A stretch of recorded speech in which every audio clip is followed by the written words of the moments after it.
Welcome back, my friend. The lamps are lit, the wind has quieted, and somewhere in the shadows the Niffler has found something shiny again. But this time, it's not gold. It's a story, and tonight, he's ready to share it with you. So settle in and listen closely. It begins like this. September 2025 promised to be ordinary as it could possibly be for the Minister for Magic of Great Britain. Hermione Granger-Weasley sat in her office on the 8th floor of the Ministry, reviewing weekly reports from all departments. Autumn sunlight streamed through the tall Gothic windows, gilding the piles of parchment on her desk. Somewhere far beyond the thick stone walls came the muffled hum of magical London. Flue network fireplaces, apparitions, distant explosions from the Department of Experimental Charms. Hermione was 46 years old, though most of her colleagues insisted she didn't look her age. Perhaps it was a compliment, perhaps merely politeness. She didn't concern herself overmuch with such trifles.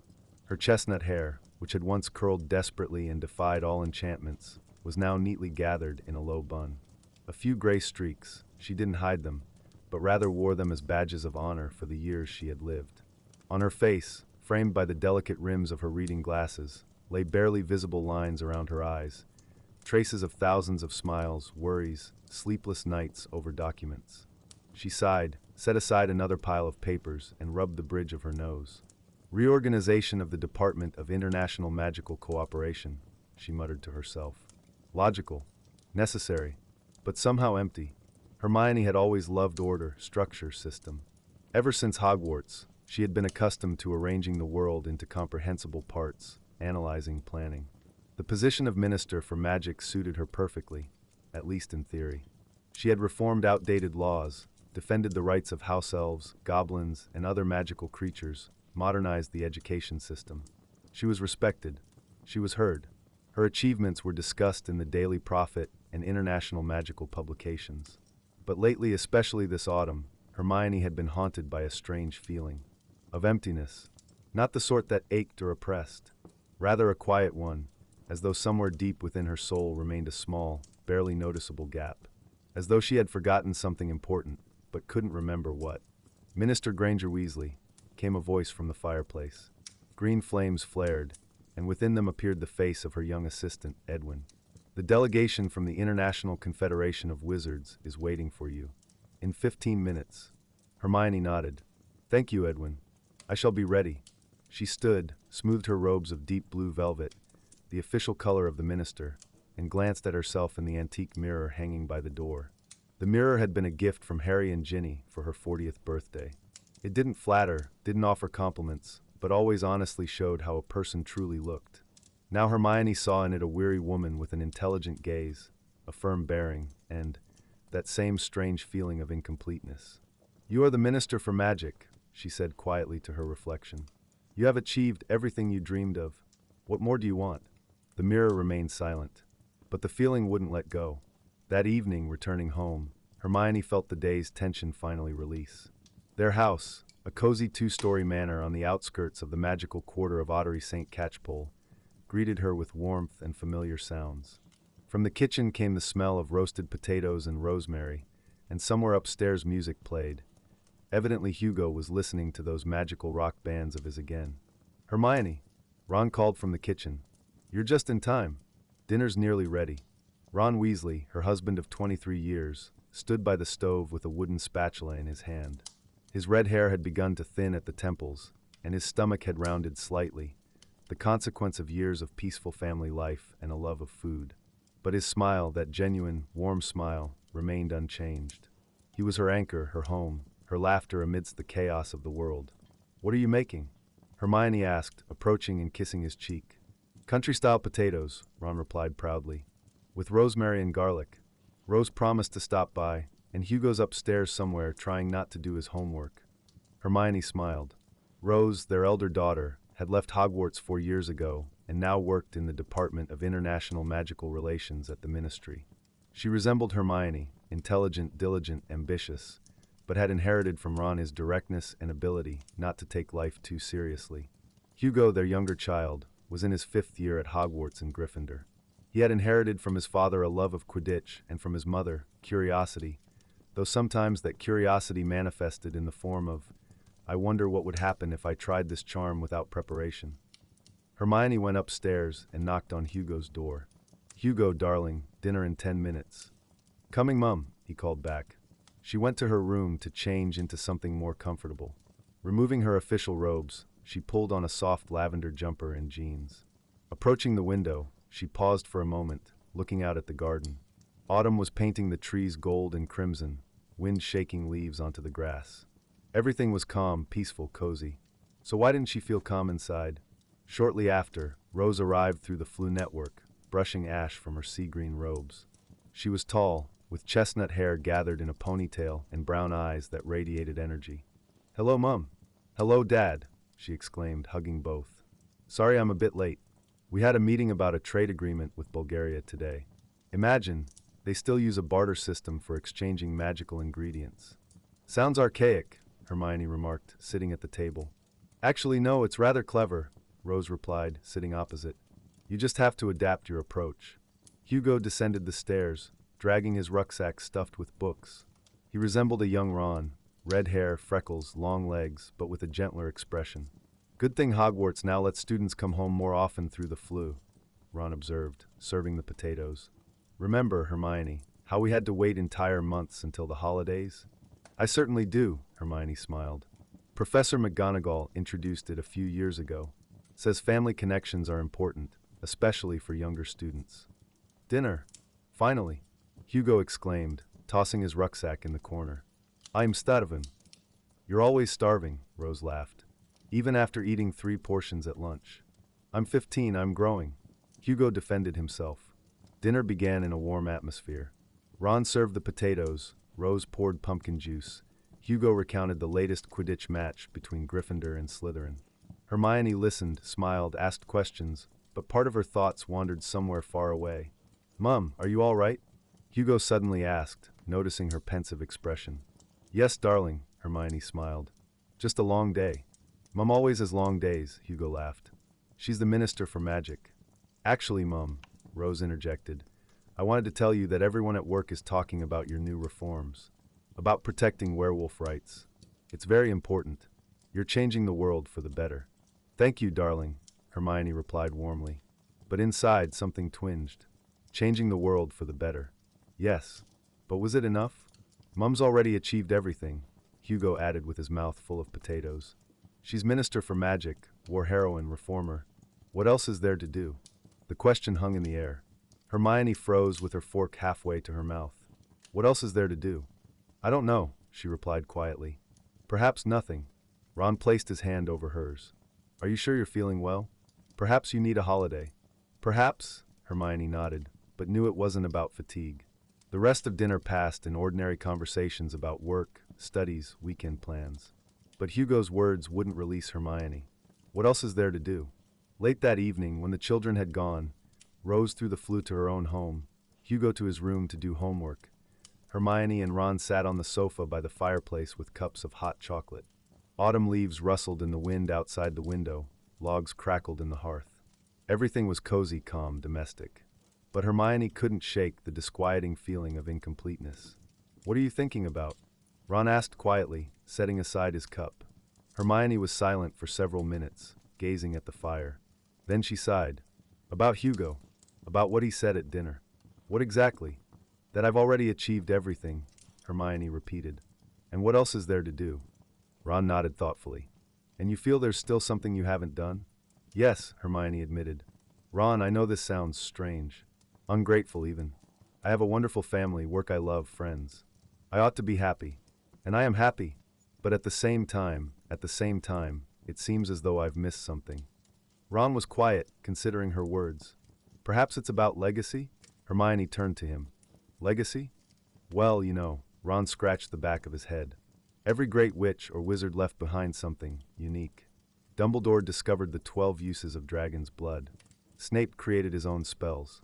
Even Bellatrix, despite all the evil, left a mark in the history of dark magic." Hermione froze. This was it.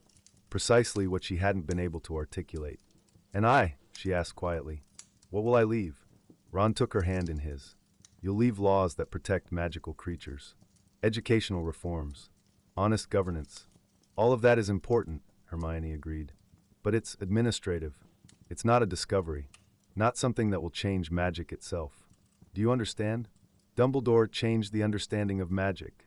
Snape created new ways to use it. But I'm only working with what already exists. Ron was silent, gazing at the fire. Then he slowly nodded. You want to create something new? Yes, Hermione sighed. But I don't even know what. It sounds absurd, doesn't it? The Minister for Magic who doesn't know what she wants. No, Ron smiled. It sounds like you. You've always wanted to learn more, do more. Why not try?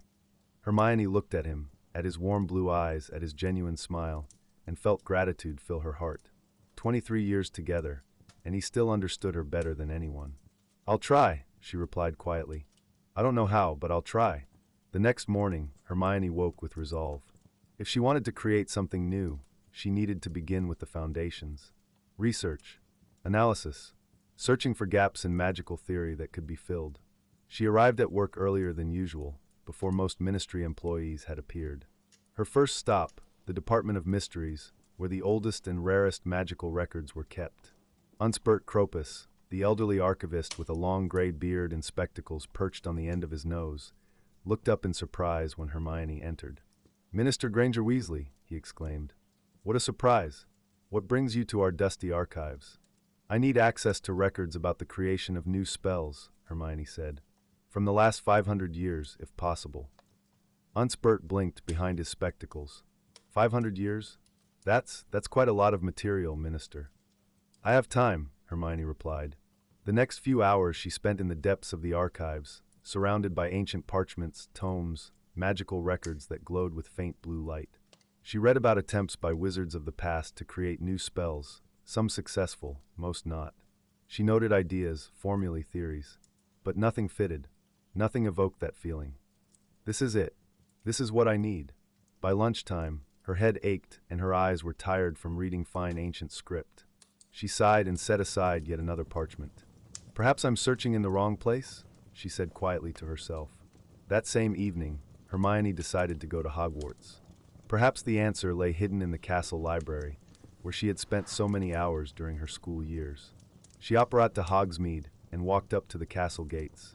The autumn air smelled of damp earth and smoke, wind swaying the tree branches. Hermione paused by the lake, looking at the calm water surface where the towers of Hogwarts were reflected. Memories flooded over her in a wave. Here, in this very place, she had sat with Harry and Ron before exams. There, by that tree, Victor Crumb had asked her to the Yule Ball. There, on that hillock, she had wept after Ron had left them during the hunt for Horcruxes.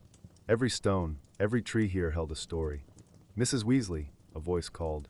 Hermione turned and saw Neville Longbottom walking toward her along the path from the greenhouses. Neville, now professor of herbology, looked far more confident than the shy boy she remembered from Hogwarts. His face was tanned from working in the sun, his hands strong, and his smile genuine. Neville, Hermione replied warmly, embracing him. How are you? Splendid, he smiled. Just finished a lesson with the 5th years. We were growing magical roses that change color depending on the mood of whoever touches them. You should have seen their faces when the roses blazed with all the colors of the rainbow. Hermione smiled. Sounds captivating. Neville, you're a wonderful teacher. Thank you, he blushed with pleasure. And what brings you to Hogwarts? I need the library, Hermione replied. I'm working on research. I won't keep you then, Neville nodded. But if you fancy stopping for tea, always welcome. Hermione thanked him and headed toward the castle. The Hogwarts library greeted her with the familiar scent of old books, parchment, and ink. Madame Pants, the librarian, still looked as sternly at visitors as ever, but for Hermione she made an exception and allowed her to enter even the restricted section. Hermione spent hours there. She read about attempts to create new spells, about theories of magical fields, about the structure of charms. She noted, analyzed, searched. But again, nothing. Nothing that resonated. When darkness fell outside, she finally set aside the last book and rubbed her tired eyes. Perhaps I truly am searching in the wrong place, she whispered. May I help you, Mrs. Weasley? Came a voice. Hermione looked up and saw Professor Minerva McGonagall standing at the entrance to the restricted section. Professor McGonagall, Hermione quickly stood. I didn't think you'd still be here. The headmistress never sleeps, McGonagall smiled. Or so it seems. I noticed the light in the library and decided to check. What are you searching for? Hermione hesitated, then sighed. I'm not certain. Something new. Something I might create. A spell, a theory, a discovery. Something that will remain after me. McGonagall looked at her attentively. Shall we walk? They left the library and walked slowly through the castle corridors. Torches on the walls illuminated their path with soft golden light. Portraits on the walls dozed or conversed quietly. Hermione, McGonagall began, you are searching for something in books. But the best discoveries are not found in books. Hermione looked at her in surprise. What do you mean? I mean, McGonagall paused by a large window overlooking the castle grounds, that true discoveries are born from experience, from necessity, from a personal need to solve a problem. Dumbledore didn't discover the uses of dragon's blood because he wanted fame. He did it because it was necessary for his research. Snape didn't create new spells for the sake of history. He did it because he had personal reasons. Hermione was silent, listening to every word. You are searching for answers from without, McGonagall continued gently. But perhaps this time you need to look within, at your own experience, at your own needs. These words resonated with something deep inside Hermione. Experience, needs, within. Thank you, Professor, she said quietly. You've given me much to think about. McGonagall smiled. That is what I do. Good night, Hermione. And remember, you are already one of the most remarkable witches of your generation. But if you feel there is something more, trust that feeling. The following days blurred into a continuous stream of work and research. Hermione continued to fulfill her duties as minister, meetings, documents, decisions, but devoted every free moment to searching. She returned to the ministry archives, spent another day at Hogwarts, even wrote letters to several international experts in magical theory, asking their thoughts on possible research directions. But nothing worked. Every idea seemed either already realized, or too complex, or simply not the right one. A week passed, then a second.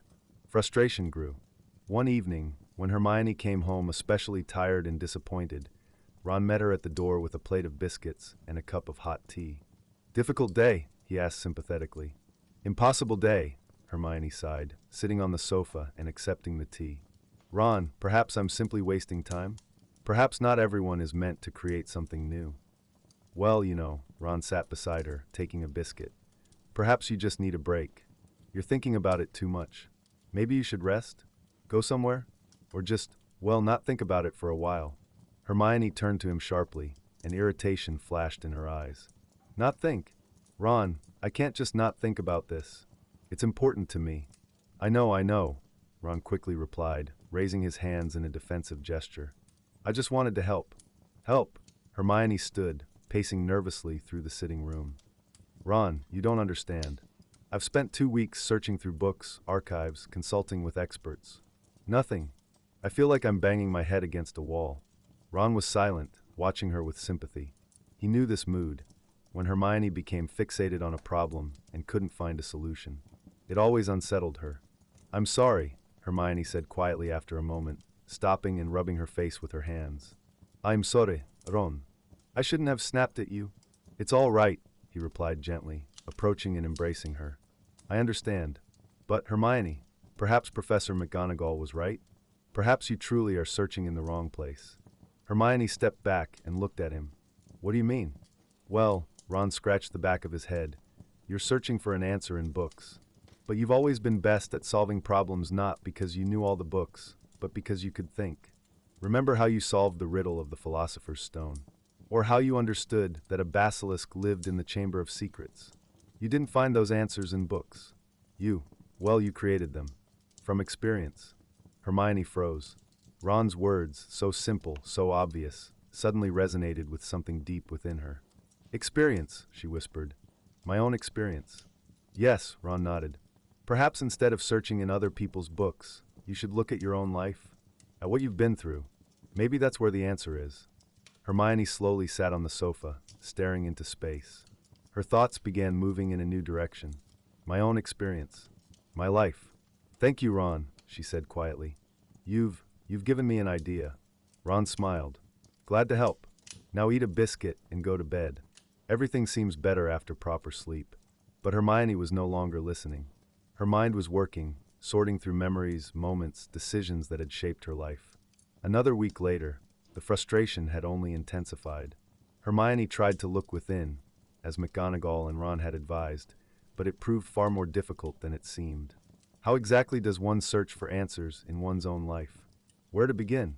She tried meditating, fruitlessly, tried writing memories in a diary, but that only reminded her of the past without giving any ideas for the future. She even spent an evening with her pensieve, reviewing old memories, but that only evoked nostalgia rather than revelation. Perhaps I'm simply not made for great discoveries, she said to Ron one evening as they sat in their garden, watching the setting sun. Don't talk nonsense, Ron replied. You're the cleverest which I know. If anyone can create something new, it's you. But it's been nearly 3 weeks, Hermione sighed. 3 weeks of searching and nothing. Perhaps it's a sign that I should stop. Ron was silent, considering her words, then slowly shook his head. No, you're not like that. You don't give up. Remember how you prepared for 2 months for a single ancient runes exam, or how you spent a year convincing the ministry to pass the law on house elf rights. You never give up. Hermione smiled, taking his hand. Thank you for believing in me, even when I stopped believing in myself. That's what husbands are for, Ron winked. They sat in silence, watching the sun slowly descend toward the horizon, painting the sky in shades of pink and orange. Autumn wind swayed the tree branches, shaking leaves onto the grass. Everything was calm, peaceful. But inside Hermione, a storm still raged. On Saturday morning, as Hermione sat in her home study, sorting through yet another pile of notes, came a knock at the door. Yes, she called. Ron entered with an unusual expression on his face, resembling a mixture of surprise and delight. We have visitors, he said. Who? Hermione looked up in surprise. Luna Lovegod, Rondi Plaid. She says she was nearby and decided to visit. Hermione blinked. Luna Lovegod. She hadn't seen her in several months. Luna, now a renowned magizoologist, philosopher, and author of several bestsellers about magical creatures, traveled all over the world. She researched rare creatures, wrote articles, spoke at conferences. Her life was filled with adventures and discoveries. Of course, invite her in. Hermione quickly replied, setting aside the parchments. A moment later, Luna appeared in the sitting room. She had hardly changed, the same dreamy face, the same large gray eyes that looked at the world with childlike curiosity. Her fair hair was plaited in a loose braid, and from her ears dangled earrings shaped like tiny fairies that glowed faintly. Hermione! Luna smiled warmly, embracing her. How long it's been since we've seen each other. Luna. Hermione replied, feeling something warm spread through her chest. Luna always had this effect. She made people feel calmer, lighter. What brings you to England? I was in Scotland, Luna explained, sitting in an armchair and accepting a cup of tea from Ron. Researching thestrals in the Highlands. Fascinating creatures. They see what others cannot. Rather like me. She smiled her unchanging, dreamy smile. Hermione smiled. I've no doubt. How are your studies? Splendid. Luna sipped her tea. But I heard from Neville that you've been spending a lot of time at Hogwarts lately. He said you're searching for something. Hermione was slightly surprised, but not overly so. In the magical world, news traveled quickly. Yes, she sighed, but apparently in vain. I've been searching for nearly a month and found nothing. Luna tilted her head, studying Hermione with interest. What exactly are you searching for? Hermione hesitated, then decided there was no reason to hide. Something new. Something I might create. A spell, a theory, a discovery. Something that will remain after me. A legacy, Luna said softly. Yes, Hermione nodded. I know this might sound selfish. Not at all, Luna interrupted. Every soul longs to leave a mark. It's natural. But, Hermione, where have you been searching? Everywhere, Hermione replied with a note of disappointment. In ministry archives, in the Hogwarts library, consulting with experts.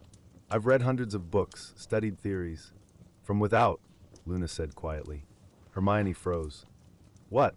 Luna set down her cup and looked at Hermione with that special gaze of hers. Not judgmental, not critical, but simply understanding. You've always searched for answers from without, Hermione, she said gently. In books, in theories, in the words of other people. That's your strength. You know how to learn, analyze, apply. But sometimes answers aren't found from without. Where then? Hermione asked quietly, though somewhere deep inside she already knew the answer. Within, Luna replied. In your own experience. In your memories. In the things you've been through. Professor McGonagall told you this, didn't she? Hermione nodded slowly. Yes, but I don't know how. How to search for answers within oneself. Luna smiled, that same dreamy smile. Stop. Simply stop. Stop searching. Stop analyzing. Just sit in silence and remember. Don't study your memories. Simply live them again. Feel them. And then perhaps you'll see what you didn't see before. Hermione was silent, listening to every word. It sounded so simple, so obvious, but at the same time so difficult for her, a person who had always relied on logic, analysis, structure.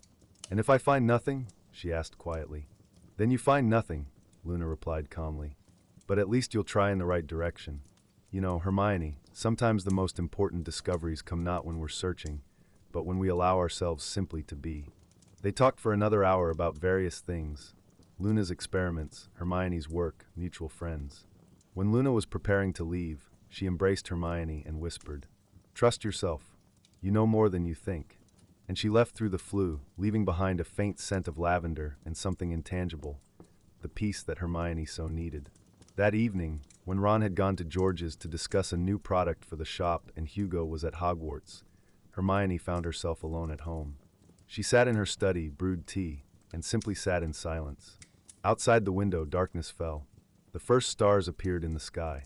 In the fireplace, logs crackled quietly. Everything was calm. Hermione closed her eyes and allowed herself simply to remember. Not to analyze, not to search for solutions, simply to remember. Hogwarts. First year, she, the unloved know-it-all girl who desperately tried to prove she deserved to be there. The troll in the bathroom. Fear. Panic. And then, Harry and Ron, who came to save her. The first true friendship. Second year, the Chamber of Secrets. Petrification. Fear of losing herself, turning to stone, ceasing to exist. And then Polyjuice Potion. Transforming into Millicent Bulstrode. The feeling of someone else's body, someone else's thoughts, someone else's voice. Third year, the Time Turner. Time travel. The feeling of being torn between different versions of herself. Exhaustion from trying to be everywhere, to be the best at everything. Fourth year, the Triwizard Tournament. Jealousy over Victor Crumb. First romantic feelings. The feeling of the elusiveness of true love. Fifth year, Dumbledore's Army. Teaching others. The feeling of responsibility for friends' lives. The battle at the Ministry. Fear of losing Harry. Sixth year, Horcruxes. Comprehension of the depth of dark magic. The feeling that the world was far darker and more complex than it had seemed. And then seventh year. Hermione froze, her breathing quickening. Seventh year. The hunt for Horcruxes. Flight. Fear. Hunger. Cold. Uncertainty. And her parents. The memory she tried not to recall too often suddenly surfaced with unusual clarity. Summer 1997. Their house in London, cozy, warm, filled with the smell of Mum's baking and Dad the dentist who always joked about teeth. She stood in the sitting room, her trembling hand gripping her wand. Before her, her parents, who looked at her with love and trust. Hermione, darling, what's wrong? Mum asked, noticing her tense expression. Hermione didn't answer. Couldn't. Because if she answered, if she explained what she was about to do, she wouldn't be able to see it through. She raised her wand. Her heart pounded so loudly it seemed it would burst from her chest. Her hands trembled. Her eyes filled with tears. I love you, she whispered. I'm sorry. And she spoke the words that changed everything. Obliviate. Magic flew from her wand, cold, merciless, efficient. She saw recognition vanish from her parents' eyes. How they stopped seeing their daughter in her. How their faces became empty, alien. Wendell and Monica Wilkins, dentists who dreamed of moving to Australia, who had never had a daughter named Hermione. Hermione remembered how she fell to her knees, how sobs tore from her chest, how she felt something inside her broke forever in that moment. She had taken from them the most precious thing, memories of her. Taken away their daughter. Taken away their right to know the truth. But she had done it to protect them, so that Voldemort and his Death Eaters couldn't use them against her. To save their lives at the cost of their memories. It had been the hardest decision of her life. Harder than any battle, any danger, any choice. Because it was a decision about love, about sacrifice, about how far she was willing to go to protect those she loved. Hermione opened her eyes. Tears streamed down her cheeks, but she hadn't even noticed when she'd started crying. She sat in the silence of her study, looking out the window at the starry sky, and suddenly everything became clear. Obliviate. The spell that takes away knowledge, that erases memory, that destroys connections. But what if she created something opposite? What if instead of taking away knowledge, she transferred it? The thought was so simple, so obvious, that Hermione didn't understand why she hadn't seen it before. But at the same time so profound, so personal. Obliviate had taken her parents from her, taken from the memories of her, torn apart their connection.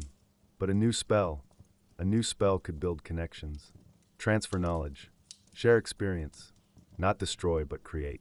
Hermione seized quill and parchment. Her hand moved of its own accord, barely keeping pace with her thoughts. A spell for transferring knowledge, not simply to tell or show, but actually to transfer structured knowledge, so that a person could assimilate in days what ordinarily required months of study. Of course, practice would still be needed, but this would give a foundation, a template. She wrote and wrote, immersing herself in theory, formulae, possibilities. Time vanished. The external world ceased to exist. There existed only she, the parchment, and the idea that was being born right now. When Ron returned home around midnight, he found her at the table, surrounded by dozens of parchments covered in formulae, diagrams, and notes. Her eyes shone, with that same fire he remembered from their Hogwarts days. "Hermione," he called quietly from the doorway. "What are you doing?" She looked up, and he saw tears on her cheeks, but also a smile, genuine, happy, full of hope. "I found it," she whispered. "Ron, I found what I was searching for." Ron came closer, looking at the parchments. He didn't understand a single word of what was written, but it didn't matter. He understood one thing. Hermione had finally found her answer. "Tell me," he said gently, sitting beside her. And Hermione told him. About Obliviate. About that day when she had used the spell on her parents. About the pain she still carried within. About the idea of creating something opposite. A spell that didn't take away but gave. That didn't destroy connections but built them. Ron listened attentively, not interrupting. When she finished, he was silent for several minutes, thinking over what he'd heard. This is beautiful, Hermione," he finally said. "This truly is a beautiful idea. But," he hesitated. "But what?" Hermione asked warily. "It won't be easy," Ron replied quietly. "Creating a new spell. Experiments. Possible dangers. Are you certain you're ready for this?" Hermione looked at him, at his caring blue eyes, at his genuine face, and felt love overflow her heart. "I'm certain," she replied firmly. "This is what I must do. This is my legacy." Ron smiled and kissed her forehead. "Then I'm with you. Always." They sat like that, holding hands, in the soft light of the fireplace. Outside the window, night slowly transitioned into dawn. A new day, a new beginning. And in Hermione's study, on the empty space on the shelf, it seemed an invisible book already stood. A book she would yet write. About a spell born from the most painful memory of her life. A spell that would become her legacy. The following days Hermione spent in a state that could be called controlled madness. She fulfilled her duties as minister, meetings, documents, decisions, but her mind constantly returned to the idea of the knowledge transfer spell. Every free moment was devoted to work on the theory. Ron observed this with a mixture of admiration and anxiety. On one hand, he was glad to see her so inspired, filled with energy and purpose. On the other, he remembered how Hermione could immerse herself in work so deeply that she forgot about everything else, including food and sleep. "Hermione," he said on Friday evening, entering her study with a plate of sandwiches and a cup of tea. She sat at the table, surrounded by parchments, rapidly noting something down. "Did you eat today?" "What?" Hermione looked up, gazing at him with an unfocused stare. "Oh yes, I think so. Perhaps." "That means no," Ron sighed, placing the plate before her. "Eat. You won't create a new spell if you die of hunger." Hermione smiled, but it was the absent smile of a person whose thoughts are in an entirely different place. "Sorry, darling. I'm so close. I feel I'm about to understand how this should work." Ron sat on the edge of the table, looking at her with warmth and concern. "I know, and I'm proud of you. But, Hermione, you remember what you promised? If this becomes dangerous or too exhausting, you'll stop." "I remember," Hermione nodded, setting aside her quill and taking a sandwich. "And I promise I'll be careful. But Ron, This is so important. I can't explain it, but I have this feeling, as though I'm finally doing what I was created for. Ron smiled. That obsession with books and theories again? I thought we'd outgrown that after Hogwarts. Hermione laughed, a genuine, sincere laugh. Some things never change. I've always been a bookworm. And I've always loved you just as you are, Ron replied gently, kissing her forehead. But eat, and then go to sleep. Tomorrow's Saturday, and you can work as much as you like. Hermione nodded, eating the sandwich and feeling how the hunger she'd forgotten suddenly returned with doubled force. She truly did forget about food when she immersed herself in work. Good thing she had Ron to remind her about such mundane matters. On Saturday, Hermione woke early, despite the late night. Her mind was already full of thoughts about the spell, formulae, possibilities. She quietly slipped from bed so as not to wake Ron, and went downstairs to her study. Outside the window, dawn was breaking. The autumn sun slowly rose above the horizon, painting the sky in shades of pink and gold. Birds sang their morning songs. Everything was calm, peaceful. But inside Hermione, a storm of thoughts raged. She lit the fireplace, brewed coffee, strong black, which helped clear her mind, and sat at the table. Before her lay parchments with notes made over recent days. Formulae, diagrams, theories. But something didn't fit. Something important was missing. Hermione closed her eyes, trying to concentrate. Obliviate takes away knowledge. I want to create something that transfers knowledge. But how exactly should this work? She thought about the structure of Obliviate. It was a complex spell that affected certain areas of memory, erasing specific recollections or even entire layers of personality. It acted at the level of consciousness, penetrating the deepest corners of the mind. And knowledge transfer, that had to be different. Not destruction, but creation. Not erasure, but addition. But how exactly to add knowledge to another's consciousness without overloading it? How to transfer structured information so that it integrates naturally, without causing conflict with existing memories and knowledge. Hermione opened her eyes and began writing, formulating the problem. Problem 1. Transfer structure. Knowledge must be transferred as whole blocks, packets of information, not chaotic fragments. Problem 2. Volume limitation. Consciousness has its limit of assimilation. Too much information at once equals overload. Problem 3. Integration. Transferred knowledge must integrate with existing knowledge, without causing confusion or conflict. Problem 4. Consent. The spell must work only with voluntary consent of both parties. How to ensure this? She continued writing for hours, immersing herself ever deeper into theory. Time vanished. The sun rose higher, flooding the study with warm light. Somewhere around midday, Ron appeared again with a plate of food, this time with scrambled eggs, toast, and orange juice. Breakfast, he announced, placing the plate in the only free space on the table. Or lunch. Depends on how you look at it. Hermione looked up, blinking as though she'd just woken. Is it midday already? Already midday, Ron confirmed. How are things progressing? Slowly, Hermione sighed, setting aside her quill. I've formulated the main problems, but I still don't know how to solve them. It's more complex than I thought. And you thought it would be easy? Ron raised an eyebrow. No, Hermione es maíz. But I hoped it would be at least somewhat simpler. Ron sat in the armchair opposite, watching her eat. Perhaps you need help. You don't have to do everything alone. Hermione nodded thoughtfully. You're right. Perhaps I should consult with someone. With experts in different branches of magic. For example? Ron asked. Hermione considered. Harry. He's head of the Auror office, knows a lot about combat magic. Perhaps he has ideas about how to transfer practical skills. Neville, he's professor of herbology, understands how knowledge transfer works in teaching. Professor Flitwick, he's one of the best experts in the structure of charms. Sounds like a plan, Ron nodded. When will you start? Today, Hermione decided. I'll write them letters right now. By evening, Hermione had received responses to all 3 letters. Harry suggested meeting on Sunday at the ministry. Neville invited her to Hogwarts on Monday. Professor Flitwick, who now lived in a cozy cottage in Hogsmeade, agreed to receive her for tea on Tuesday. Hermione felt a wave of gratitude. Her friends and mentors were always there, ready to help. On Sunday, Hermione met with Harry in his office in the Auror department. Harry's office was functional but cozy. Bookshelves with guides on defensive magic, maps of magical Britain on the walls, photographs of Ginny and the children on the desk. Harry sat at the table, reviewing some documents when Hermione entered. Seeing her, he smiled and set aside the papers. Hermione, he greeted, embracing her. Ron told me about your project. A knowledge transfer spell? That sounds incredible. Or incredibly ambitious, Hermione sighed, sitting down. Harry, I need your advice. You work with Aurors, teach them combat magic. Do you think it's possible to transfer practical skills? For example, dueling technique or the use of defensive charms? Harry thought, scratching his chin. That's an interesting question. On one hand, theoretical knowledge can be transferred. For example, how to perform the wand movement for Expelliarmus or what words to speak for a Patronus.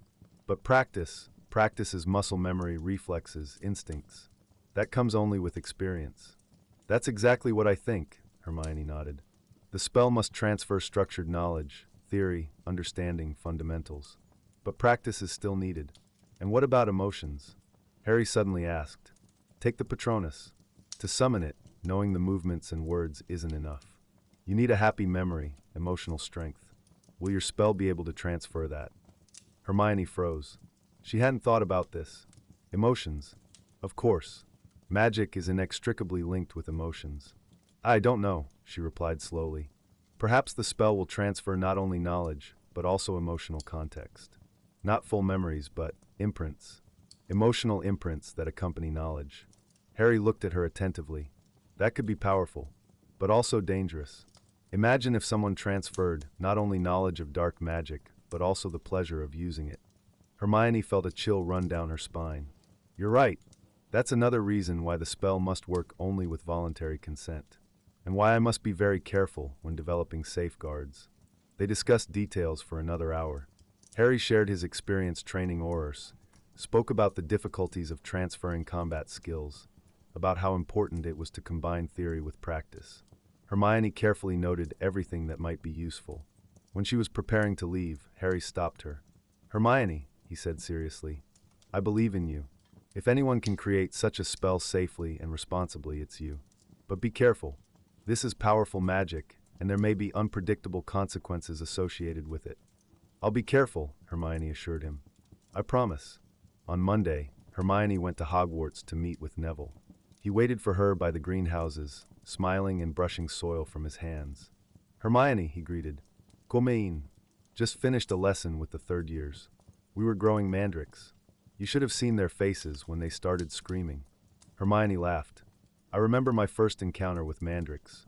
It was unforgettable. They went to one of the greenhouses and sat at a small table, where Neville brewed tea from herbs he grew himself. So, Neville began, handing her a cup. Ron said you're working on a knowledge transfer spell. That sounds fascinating. How can I help? Hermione sipped her tea. It had a pleasant, calming taste with a hint of mint. Neville, you teach. You transfer knowledge to students every day. What do you think makes learning effective? What helps knowledge take root in consciousness? Neville thought, looking at his cup. Emotions, he finally replied. When I teach students, I try to make them not simply remember facts, but feel them. For example, when we study the healing properties of Didney, I tell them the story of how this plant saved my friend's life during the war. Suddenly, it's no longer just a plant. It's something that has meaning, that's connected to reality. Hermione nodded slowly. Emotional context makes knowledge alive. Exactly, Neville smiled. And also practice. You can tell students how to care for Devil's Snare, but until they themselves touch the plant, feel how it reacts to movement, learn to calm it, they don't truly know. Theory plus practice plus emotions, Hermione whispered, noting this down. That must be the foundation of the spell. Neville looked at her with interest. Have you thought about transferring knowledge through magical plants? Some of them have the ability to store information. For example, memory moss can store memories in its leaves. Perhaps that will inspire you. Hermione looked up, and her eyes gleamed. Memory moss? I've heard of it, but I've never worked with it. Want to see? Neville offered. They went to the far corner of the greenhouse, where in a large pot grew an unusual plant. Its leaves were silvery in color, and to the touch seemed soft, almost fluffy. When Hermione carefully touched one of the leaves, she felt a faint pulsation, as though the plant was breathing. Memory moss stores emotional imprints of those who touch it, Neville explained. If you touch it thinking of a happy memory, it stores that emotion. And when someone else touches the same leaf, they'll feel an echo of your joy. Hermione stood, looking at the plant, and suddenly everything became clear. Emotional imprints. Not full memories, but echoes. The essence of experience, without details. Neville, she said quietly, you've just given me the key to the puzzle. Neville blushed with pleasure. Really? Glad I could help. Hermione embraced him. Thank you. Truly. This is very important. On Tuesday, Hermione visited Professor Flitwick in his cottage in Hogsmeade. The cottage was small, cozy, crammed with books and magical instruments. Professor Flitwick, now even grayer and more wrinkled, but with the same lively gaze, greeted her with joy. Mrs. Weasley, he exclaimed in his thin voice. What a pleasant surprise. Gomein, gomein. I've just brewed tea. They sat in his sitting room, where the fireplace crackled quietly, and portraits of distinguished wizards of the past hung on the walls. So, Flitwick began when they were settled with cups of tea. You want to create a new spell. Knowledge transfer, yes? An ambitious goal. Very ambitious, Hermione admitted. And I'm not certain I know where to begin. Professor, you're one of the best experts in the structure of charms. How, in your opinion, should such a spell be constructed? Flitwick set down his cup and looked at her seriously. Any spell consists of 3 basic elements: intent, structure, and channel. Intent is what you want to achieve. Structure is the magical formula, wand movements, words. Channel is the path along which magic flows from wizard to target. Hermione nodded, noting this down. For a knowledge transfer spell, Flitwick continued, the intent must be crystal clear. You want to transfer structured knowledge without harming the receiver's consciousness. The structure must be flexible. Not all knowledge is the same, so the spell must adapt. And the channel must be bidirectional. Bidirectional? Hermione repeated. Yes, Flitwick nodded. Most spells are unidirectional, from wizard to target. But for knowledge transfer, an exchange is needed. The receiver must be an active participant, not a passive object. Otherwise the knowledge simply won't take root. Hermione froze. Exchange. Of course. It must be cooperation, not imposition. Precisely, Flitwick smiled. And now let's think about the structure. What words would you use? They spent the next hour discussing possible formulae, wand movements, magical effects. Flitwick drew diagrams on parchment, explained complex concepts in simple language, shared his experience creating his own modifications of known charms. When Hermione was preparing to leave, Flitwick gave her an old book, Fundamentals of Creating New Charms by Emmerich the Switcher. This helped me once, he said. I hope it helps you too. Hermione embraced him, carefully, because he was so small and frail. Thank you, Professor, for everything. The following days Hermione spent in her home study, integrating everything she'd learned from Harry, Neville, and Flitwick. She wrote formulae, drew diagrams, checked references in the book Flitwick had given her. Ron regularly came in with food and tea, sometimes simply sat nearby and worked on his sketches of new products for the shop. His presence calmed Hermione, reminded her that there was a world beyond her research. But despite all efforts, something still didn't fit. The theory looked good on paper, but Hermione felt something practical was lacking.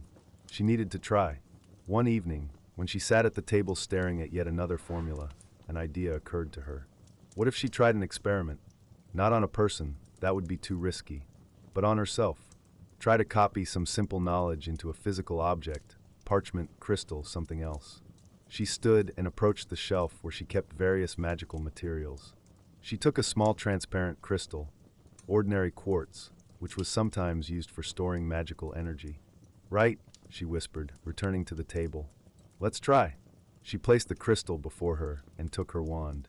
Then she closed her eyes, concentrating on simple knowledge, the recipe for Sunburst Potion. She knew this recipe by heart, every step, every ingredient.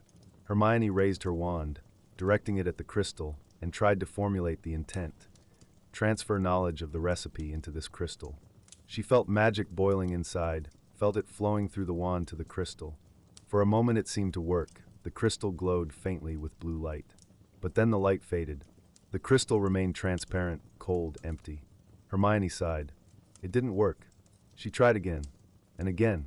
Used different crystals, parchments, even a small stone from the garden. Nothing worked. Why? She muttered, setting aside her wand and rubbing her tired eyes. Why doesn't this work? She looked at the clock. It was already late at night. Ron had long gone to bed. And she still sat here, unsuccessfully trying to bring her idea to reality. Perhaps Ron was right. Perhaps not everyone is meant to create new spells. No, she said quietly to herself. I won't give up. There is a solution. I simply haven't found it yet. The next day was Saturday, and Hugo came home for the weekend. He appeared through the fireplace around midday, carrying a rucksack stuffed with books and parchments. "Hello, Mum." "Hello, Dad," he exclaimed, embracing both. "Hugo," Hermione replied joyfully. "How are things at Hogwarts?" "Fine," Hugo shrugged. "Well, more or less. Transfiguration is still difficult." "Still?" Hermione asked sympathetically. "You've been trying so hard these past weeks." "I know," Hugo sighed, sitting at the kitchen table and accepting a cup of hot chocolate from Ron. "I read the theory, understand all the principles, know the wand movements. But when I try to transfigure, say, a bowl into a turtle, either it doesn't work at all, or something horrible comes out. Last week I ended up with a bowl with legs." Ron laughed. "A bowl with legs? That's creative." "It's terrible," Hugo replied gloomily. "Professor McGonagall said I'm not concentrating sufficiently on the end result. But I am concentrating. I see the turtle in my head, but my magic somehow doesn't listen." Hermione listened, and suddenly something clicked in her head. "I see the turtle in my head, but my magic doesn't listen. Knowledge without emotional connection. Understanding without feeling." She suddenly realized why her experiments weren't working. She was trying to transfer knowledge into an inanimate object, crystal, parchment. But knowledge isn't simply information. It's something alive that exists in consciousness, that's linked with emotions, experience, sensations. Knowledge must be transferred from person to person. "Hugo," Hermione suddenly said, leaning forward, "describe to me exactly what you feel when you try to transfigure the bowl." Hugo looked at her in surprise. "What I feel?" "Yes," Hermione nodded. "Not what you think or how you move your wand, but what you feel." Hugo thought, looking into his cup. "Well, I feel tension probably. I'm trying very hard. I think about the turtle, about how it should look. But at the same time there's fear that it won't work. And the more I try, the more tense I become, and the worse it turns out." Hermione nodded slowly. "And what if I could transfer to you not simply the theory of transfiguration, but the feeling of correct execution? Not only knowledge of wand movements, but emotional understanding of how it should happen." Hugo blinked. Is that possible?" "I don't know," Hermione replied honestly. "But I'm working on it." Ron looked at her with understanding. "Your spell?" "Yes," Hermione whispered. "That's why it didn't work with crystals. Knowledge lives in people. It's connected with emotions, with experience, with understanding that's born through practice.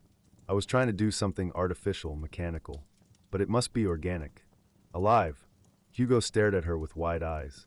"Mum, that sounds incredible. Can you really create such a spell?" "I'll try," Hermione replied, and new confidence sounded in her voice. "But I need time."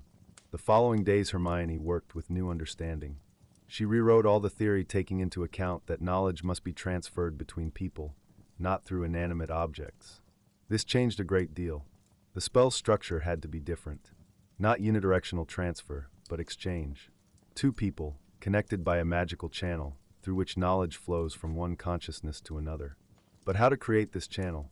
How to ensure it was safe, controlled, bidirectional? Hermione remembered the conversation with Flitwick about bidirectional channels. She remembered the memory moss that Neville had shown her, how it stored emotional imprints. She remembered Harry's words about how magic is inextricably linked with emotions. And she began building a new structure. Step 1. Establishing connection. Both parties must give consent, not in words, but mentally. This must be a conscious choice. Step 2. Channel formation. Magic creates a temporary connection between consciousnesses, not deep, like legilimency, but surface, like a bridge between two islands. Step 3. Knowledge transfer. The donor focuses on a specific block of knowledge, not on everything they know, but on a structured packet. Knowledge flows through the channel, accompanied by emotional imprints. Step 4. Integration. The receiver accepts the knowledge, and it integrates with their existing consciousness. Not replacing, but complementing. Step 5. Channel closure. The connection breaks, magic recedes. Both parties remain themselves, but the receiver now has new knowledge. Hermione wrote for hours, days. She drew diagrams, checked formulae, consulted books. Ron brought food, which she ate mechanically. Rose came after work, read her mother's notes, and asked questions that made Hermione think deeper. Time flew. September transitioned into October. Outside the window, leaves yellowed and fell, wind grew colder, nights longer. And Hermione kept working. One evening, When darkness had already fallen outside and logs burned in the fireplace, Hermione sat at the table looking at the final version of the formula. Before her lay dozens of parchments, the path from the first idea to this moment. She felt she was ready. The theory was complete. The structure thought through. Protective mechanisms built in. One thing remained, to try. But how? On whom? Experimenting on herself was pointless. She needed a receiver. Asking Ron or the children was too risky. She didn't know if the spell would even work, whether it might cause harm.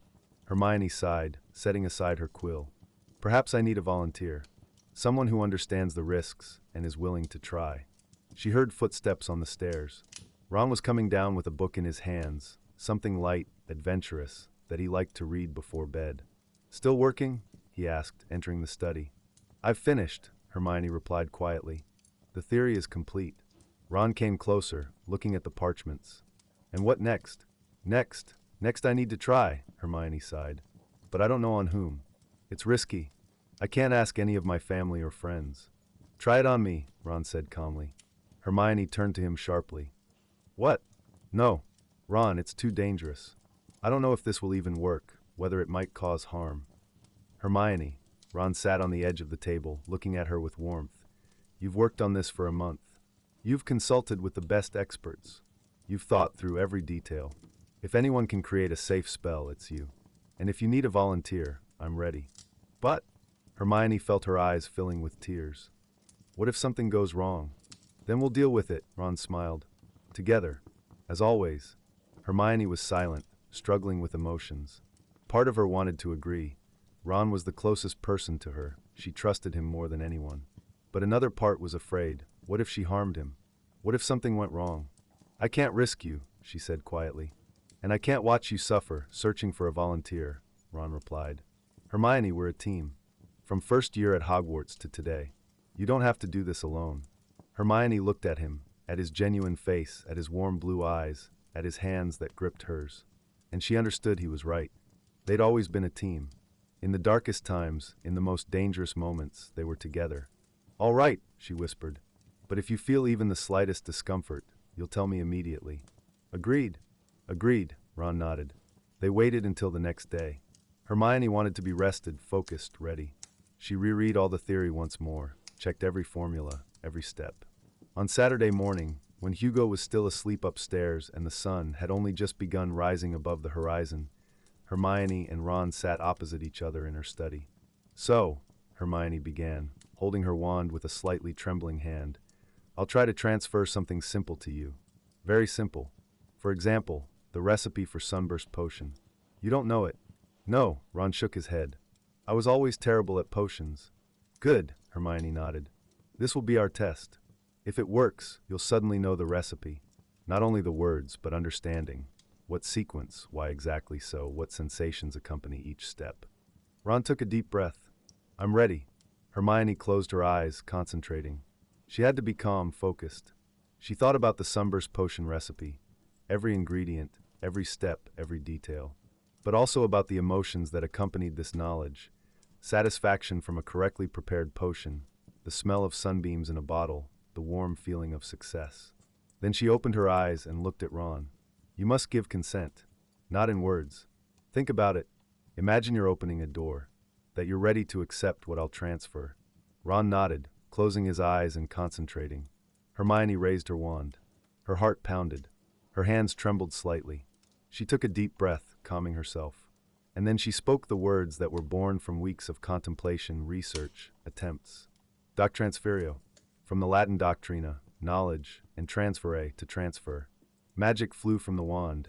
Not sharp, not aggressive, but soft, warm, like a golden thread of light that connected her and Ron. Hermione felt the connection establish, thin, barely perceptible, but real. She felt Ron's presence, not his thoughts, not his memories, but his very consciousness. As though she stood on the threshold of a large house and looked inside, without entering. She focused on the Sunburst Potion recipe. Felt how knowledge began to flow through the channel, structured, ordered, accompanied by emotional imprints. Not words, not formulae, but understanding. The essence. Ron shuddered.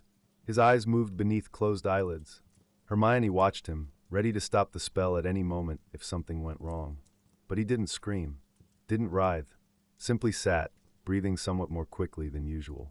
After a few seconds, though it seemed to Hermione an eternity had passed, the transfer was complete. The golden thread faded. The connection broke. Hermione felt magic recede, leaving behind fatigue, but also satisfaction. A sense of completion. "Ron," she called quietly. "How do you feel?" Ron opened his eyes.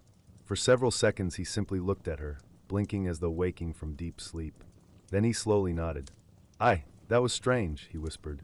"I felt as though someone had placed in my head, not words, but understanding. I now know how to brew sunburst. I know the sequence. I understand why exactly so. But I also felt your satisfaction. When you first prepared this potion perfectly, it was warm." Hermione felt tears streaming down her cheeks. But these were tears of joy, relief, triumph. "It worked," she whispered. "Ron, it worked." Ron smiled broadly, sincerely. "Of course it worked. I told you that you could." He stood and embraced her. They stood like that, holding each other, in the soft dawn light streaming through the window. Hermione had created a new spell. She had done what she'd dreamed of. She had found her legacy. But most importantly, she hadn't done it alone. With the support of those she loved. With faith in herself. With understanding that true magic is born not from books, but from life, from experience, from memories, even the most painful ones. "Thank you," she whispered quietly. "Thank you for believing in me." "Always," Ron replied, kissing her forehead. "Always believed and always will." They stood like that for a few more minutes, savoring the moment. Outside the window, dawn was breaking. A new day. A new era. The era of Doctransferio. The next few hours Hermione thoroughly questioned Ron about his sensations. Did his head hurt? Was there disorientation? Did the transferred knowledge get mixed up with his own memories? Ron assured her that everything was fine. His head didn't hurt. There was no disorientation. The knowledge of Sunburst was simply there. As though he'd always known it, but at the same time understood it was something new. Like a memory that didn't belong to him personally, but which he could use. It's like, Ron tried to explain, when someone tells you how to do something, and you remember the instructions so well you can repeat them. Only here I didn't just remember. I understood, without needing to practice for years. Hermione carefully noted everything. She understood that one successful experiment was only the beginning. More tests were needed, more data, more understanding of how the spell worked under different conditions. But the main thing was proven. Doctransferio worked. It was real. On Monday, when Hermione came to work, she felt different. As though something had fundamentally changed inside her. She was still the Minister for Magic, still had the same duties, the same problems. But now she was also the creator of a new spell. A researcher. An innovator. She didn't tell her colleagues about it. Not yet. First she needed to conduct more experiments, verify safety, make certain the spell was stable and had no unpredictable side effects. But she told Harry, when he visited her office during the lunch break. "You created it?" Harry asked in surprise, sitting opposite her. "Seriously?" "Yes," Hermione nodded, and her eyes gleamed. "I conducted the first test on Ron. Transferred the potion recipe to him. It worked, Harry. He received knowledge, not simply information, but understanding, with emotional imprints."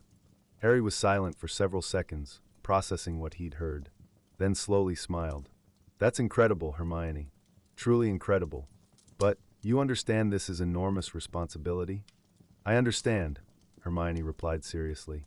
"That's why I haven't told anyone else yet. I need to conduct more tests. Make certain it's safe. Develop clear rules for use. And when do you plan to announce this publicly?" Harry asked. Hermione thought. "Not before I'm absolutely certain. Perhaps in a few months. Perhaps in a year. I'm not rushing. This is too important to risk mistakes." Harry nodded with understanding. "If you need help testing safety, let me know. Aurors can help verify whether the spell can be used for harmful purposes."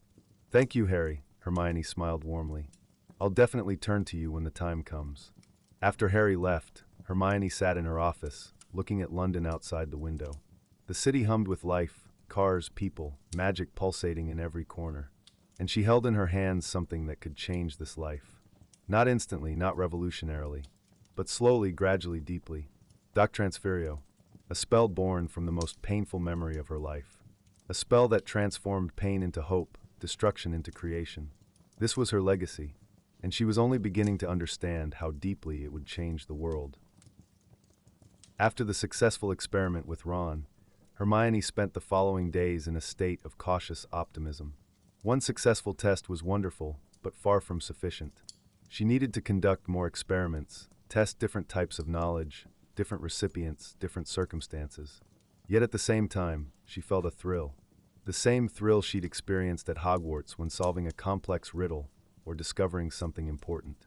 The sensation of standing on the threshold of something momentous.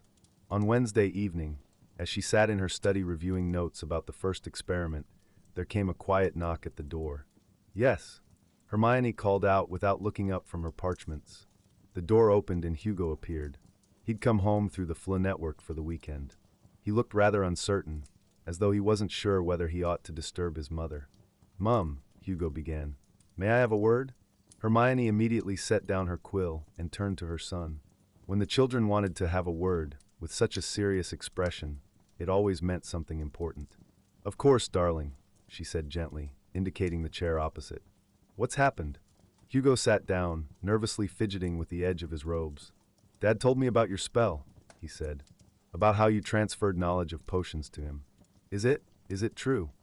Hermione hesitated. She hadn't wanted to spread information about Doctransferio prematurely, but Ron was her husband, and she hadn't asked him to keep it secret from their own children. "Yes," she nodded. "It's true. I've created a spell that can transfer structured knowledge from one person to another." Hugo's eyes lit up. "And it really works? Dad really knows how to brew Felix Felicis now." "Yes," Hermione smiled, though he'd still need to practice if he actually wanted to prepare the potion. The spell transfers understanding, the foundation, but it doesn't replace experience. Hugo was silent for several seconds, contemplating what he'd heard. Then he took a deep breath and looked his mother straight in the eye. "Mum, I want you to try it on me." Hermione froze. "What?" "With transfiguration," Hugo continued quickly. "You remember how I've been complaining that I can't transfigure properly? Professor McGonagall says I understand the theory, but something's wrong with the practical work. Maybe if you transferred to me, well, your understanding of how it's supposed to feel, maybe then I'd understand what I'm doing wrong." Hermione felt her heart constrict. On one hand, this was an ideal opportunity to conduct a second experiment, to test whether the spell worked with a different recipient, with a different type of knowledge. On the other hand, this was her son, her Hugo. She couldn't risk him. "Darling," she began carefully, "I appreciate your willingness to help, but you understand this is still a very new spell. I've only conducted one test, and I don't know if there are any unforeseen side effects." "But Dad was fine, wasn't he?" Hugo asked. "Yes, but—" "Mum," Hugo leaned forward, and his voice held an unusual seriousness for him. "I trust you, more than anyone. If you created this spell, it means it's safe. And if there's even the smallest chance it might help me understand transfiguration, I'm ready to try." Hermione looked at her son, at his earnest face, at his red hair that reminded her of Ron, at his brown eyes that reminded her of herself. 15 years old. He was no longer a child, but not yet an adult. At that strange crossroads where you want to prove you can do grown-up things, but still need parental protection. "I'll talk to your father," Hermione said at last. "If he agrees, then we'll try. But on one condition, at the slightest discomfort, you tell me immediately." "Agreed." "Agreed." Hugo nodded happily. That same evening, when Hugo had gone to his room, Hermione found Ron in the sitting room. He was reading the Daily Prophet, smiling at some amusing article about flying carpets that had escaped from a shop and caused chaos in Diagon Alley. "Ron," Hermione called quietly, sitting down beside him. He immediately set aside the newspaper, noticing the seriousness in her voice. "What's happened?" "Hugo has asked me to use Doctransferio on him," Hermione said. "He wants me to transfer understanding of transfiguration to him." Ron was silent for several seconds. "And what did you say?" "That I'd talk to you," Hermione sighed. "Ron, part of me wants to agree. It would be an ideal opportunity to conduct a second test. But another part is afraid. He's our son." Ron nodded slowly. "I understand. But, Hermione, he's not little anymore. He's 15. At his age, we were already facing Voldemort, fighting in the Ministry." "That's exactly why I'm afraid," Hermione replied quietly. "That's exactly why I don't want him taking risks." Ron took her hand in his. "But he's not taking a risk. I was fine. More than that, I felt wonderful. No side effects, no discomfort. Just new knowledge." Hermione, I believe in you. And Hugo believes too. If he wants to try, why not? Hermione was silent, struggling with herself.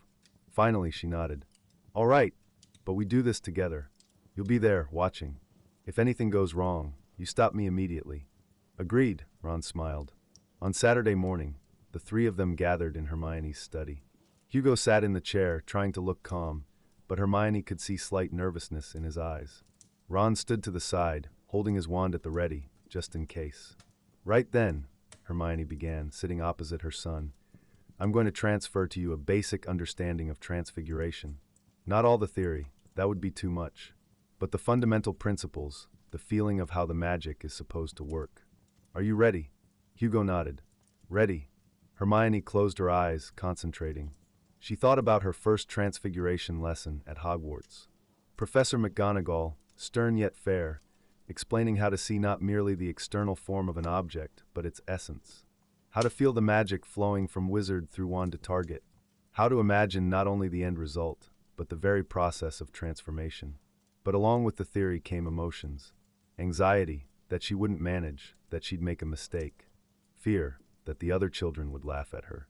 But also determination. She had to manage, had to prove she deserved to be there. Hermione opened her eyes and looked at Hugo. You must give consent.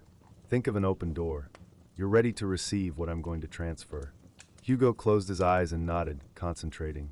Hermione raised her wand. Her heart was pounding, but her hand was steady. She took a deep breath and spoke. Doctransferio. The familiar golden thread of light connected her and Hugo. Hermione felt the link established, delicate, subtle, but strong. She felt the presence of her son, his young, energetic consciousness, filled with curiosity and uncertainty. She focused on knowledge of transfiguration, felt it beginning to flow through the channel, structured, ordered. But along with it flowed emotions, anxiety, fear, determination. Hugo suddenly shuddered. His eyes moved rapidly beneath closed lids. His breathing quickened. Hermione? Ron called out warily, stepping forward. Wait, Hermione replied quietly, not breaking the connection. She could feel that Hugo was all right. He was simply processing the information. After several seconds, the transfer was complete. The golden thread faded. Hugo opened his eyes, wide, surprised, rather stunned.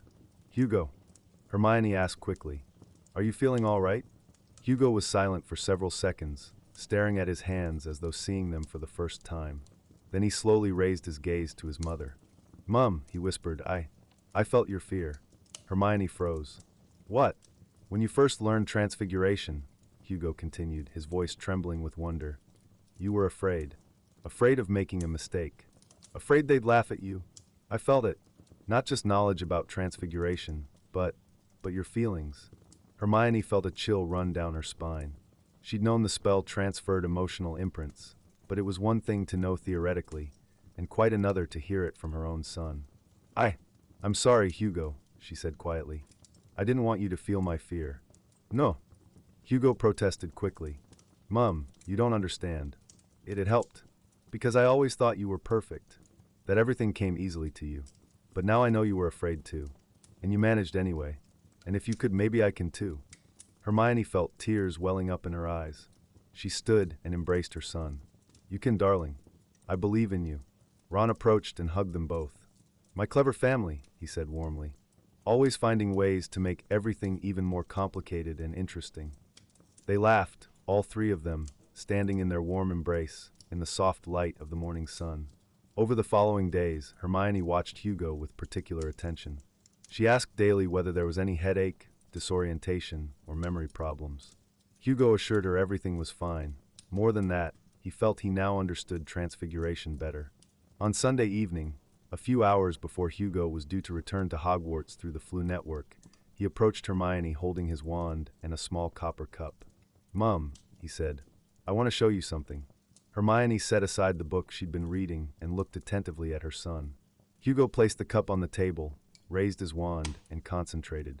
Hermione could see him close his eyes, take a deep breath, then open them. In his gaze was a confidence that hadn't been there before. Transfiguro animalis, Hugo pronounced clearly, making a smooth movement with his wand. The cup trembled, and then it began to change, slowly but surely. The metal softened, transformed into flesh. Little legs appeared, a head, a shell. Within seconds, sitting on the table instead of the cup was a small tortoise. Not perfect, a bit ungainly, but real. Hugo looked at the tortoise with such wonder, as though witnessing a miracle. Then he turned to Hermione, his face glowing. "It worked," he exclaimed. "Mum, it worked." Hermione stood and embraced him, feeling pride overflow her heart. "See? I told you you could do it. But it's thanks to you," Hugo said. "Thanks to your spell. I understand now how the magic is supposed to feel. Not just theory, but the actual sensation." Hermione smiled, but at the same time felt a strange unease. On one hand, she was proud that the spell had helped her son. On the other, she suddenly realized just how powerful and intimate Doctransferio truly was. It didn't transfer merely cold facts. It transferred living experience, with all the emotions, fears, and hopes. This was something far deeper than simply an educational tool. This was a connection, a bridge between minds, and it was simultaneously beautiful and frightening. On Monday, Hermione returned to work with a new understanding of Doctransferio. The experiment with Hugo had shown that the spell worked not only with simple recipes, but also with more complex, abstract knowledge, such as transfiguration. But it had also revealed that the emotional aspect was stronger than she'd anticipated.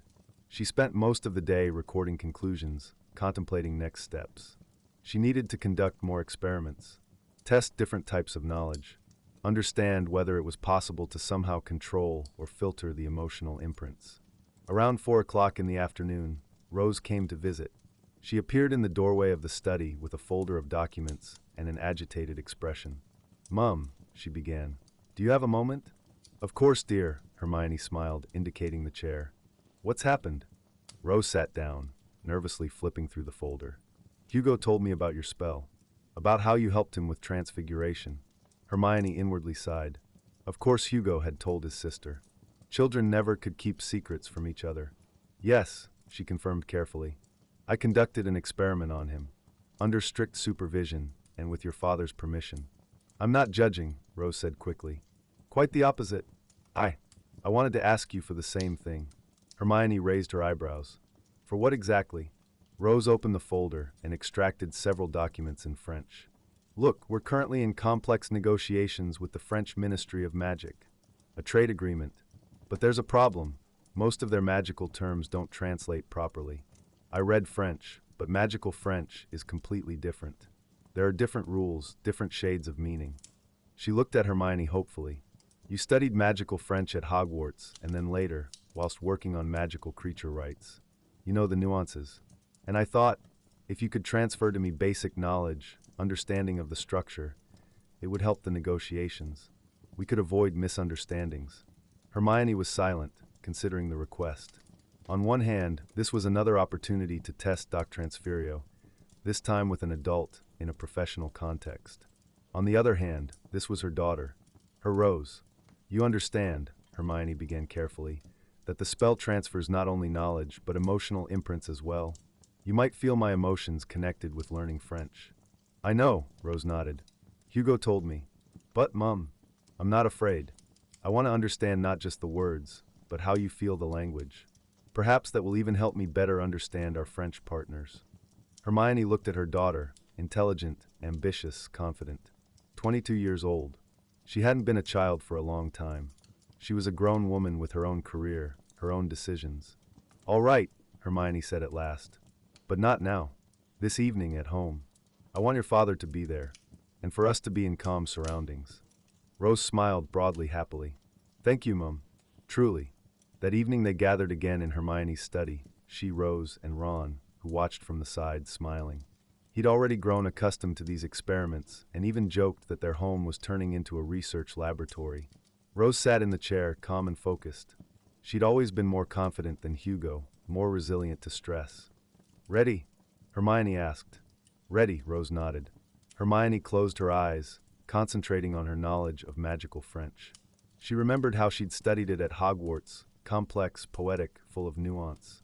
How she'd read old treatises, trying to understand not just the words, but their cultural depth. How she'd felt nostalgia for the days of learning, for that simpler time when the biggest problem was a difficult exam, not war and survival. She raised her wand and spoke, Doctransferio. The golden thread connected them. The link established quickly, smoothly, perhaps because Rose was more open, more ready. Hermione felt her daughter's consciousness, mature, structured, yet youthfully energetic. Knowledge of magical French began to flow through the channel. Hermione tried to control the emotions, minimize them, but they still seeped through. Nostalgia, the peace of learning days. Satisfaction from understanding a complex text. Within a minute, the transfer was complete. Rose opened her eyes. They were clouded, as though she'd just awakened from a deep sleep. "Rose," Hermione called quietly. Rose blinked several times, then slowly smiled. "C'est incroyable," she whispered in French. I understand. Not just words. I feel the structure, the logic, the beauty of the language." Hermione smiled with relief. "Wonderful. And how are you feeling?" "No headache?" "No," Rose shook her head. "But I felt nostalgia. Your nostalgia for Hogwarts. It was strange, but at the same time beautiful, as though I briefly saw the world through your eyes." Hermione felt something tighten in her chest. "As though I briefly saw the world through your eyes." That was precisely what made Doctransferio so powerful. It didn't simply transfer information. It created empathy, understanding, connection between people at a level that had previously been impossible. But at the same time, this made it intimate, almost vulnerable, because transferring your emotions, your experience, your fears, meant opening yourself to another person completely. "Thank you, Mum," Rose said quietly, embracing her. This was a gift." Hermione hugged her daughter, feeling love overflow her heart. "Always happy to, dear." The following weeks were filled with a strange mixture of triumph and anxiety. Doctransferio worked. It worked better than Hermione had hoped. Rose successfully used the acquired knowledge in negotiations with the French ministry, and the trade agreement was signed.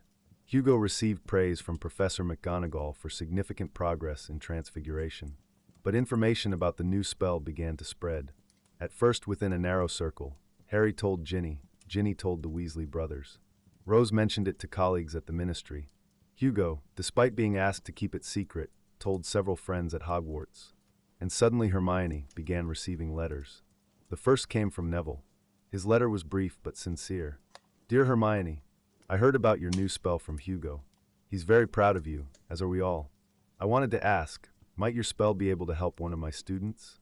He has dyslexia and finds it very difficult to remember plant names and their properties. If there's a way to transfer basic knowledge to him, it could change his life. Respectfully, Neville." Hermione sat with the letter in her hands, feeling emotions overflow her. Neville wasn't asking for himself, but for a student, for someone who truly needed help. But was she ready to use Doctransferio on someone she didn't know personally? Was she certain the spell was safe enough? The second letter came from Harry. "Hermione, Ginny told me about the experiments with the children. I'm glad everything went well. But I also want to ask, have you considered the possibility of using Doctransferio for training Aurors? We currently have an acute shortage of qualified personnel, and preparing a new Auror takes years. If there's a way to accelerate the transfer of basic knowledge about defensive magic and tactics, it could save lives. Shall we talk about this?" "Harry." Hermione set aside the letters and rubbed her tired eyes. She understood this was inevitable. When you create something new, something powerful, people want to use it, want to adapt it to their needs. And that was normal. But she also felt the weight of responsibility. Each new use of Doctransferio carried risks. What if something went wrong? What if someone misused the spell? On Wednesday evening, Hermione convened a small meeting at home. She invited Ron, Harry, and Rose. They sat in the sitting room before the fireplace, where logs crackled quietly. "Thank you for coming," Hermione began. "I wanted to discuss something important with you. Doctransferio works. We all know that. But now I'm receiving letters with requests to use it, and I'm not sure I'm ready." "Why?" Harry asked. Hermione sighed. "Because each use of the spell is a risk. I've only conducted 3 experiments." 3? That's not enough to be certain about long-term consequences. What if in a month, a year, 10 years, side effects appear that I don't know about? But so far all the experiments have been successful. Rose noted. "Yes, but..." Hermione hesitated, trying to formulate her anxieties. "But there's also an ethical question. Doctransferio transfers not only knowledge, but emotions as well. That makes it intimate, personal. Do I have the right to use such a spell on people I don't know, even with their consent? What if they fully understand the risks and still want to try?" Harry asked. "Then it's their choice," Ron replied. "Hermione, You can't bear responsibility for every person's choice. You can only ensure they understand what they're getting into. Hermione looked at her husband, then at Harry, then at Rose. All three looked at her with support, but also with understanding of her concerns. And there's another question, she said quietly. What if someone uses Doctransferio for harmful purposes? What if someone transfers knowledge of dark magic? Or transfers not only knowledge, but fear, dependency, manipulation? Harry leaned forward. That's exactly why you need to establish limitations. Clear rules of use. Perhaps even register the spell at the Ministry as controlled. Controlled? Hermione repeated. Yes, Harry nodded. Like certain powerful potions or spells. They can be used, but only with Ministry permission, under supervision, with clear limitations. This will protect both you and those who want to use the spell. Hermione slowly nodded. It made sense. If she wanted Doctransferio to bring benefit rather than harm, she needed control. All right, she said at last. I'll think about limitations, about rules. But before making this official, I need to conduct more experiments. Make sure everything's stable. And what about Neville's request? Rose asked. Will you help his student? Hermione pondered. Part of her wanted to help. After all, that was precisely what the spell had been created for. To help people learn, develop. But another part was still afraid. I'll talk to Neville, she decided. Learn more about this student. If I'm certain it's safe, I'll try. The following week, Hermione traveled to Hogwarts to meet with Neville. He was waiting for her by the greenhouses, smiling and brushing soil from his hands. Hermione, he greeted. Thank you for coming. Tell me about this student. Hermione got straight to business. Neville nodded and led her to his room by the greenhouses, small, cozy, lined with books about plants and photographs of students.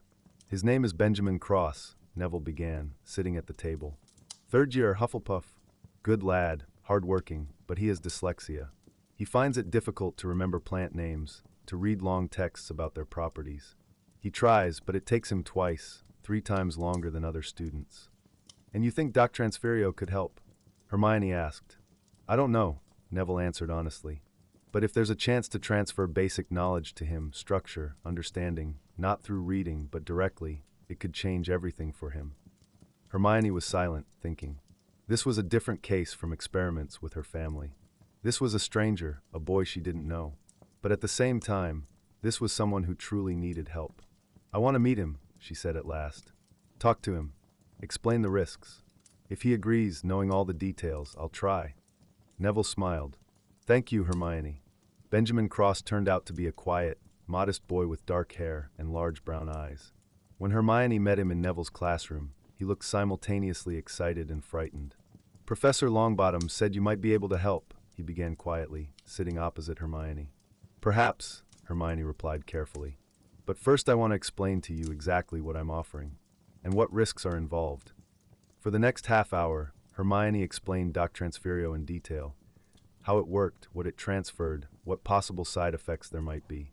She concealed nothing, not even the fact that she'd only conducted 3 experiments and didn't know about long-term consequences.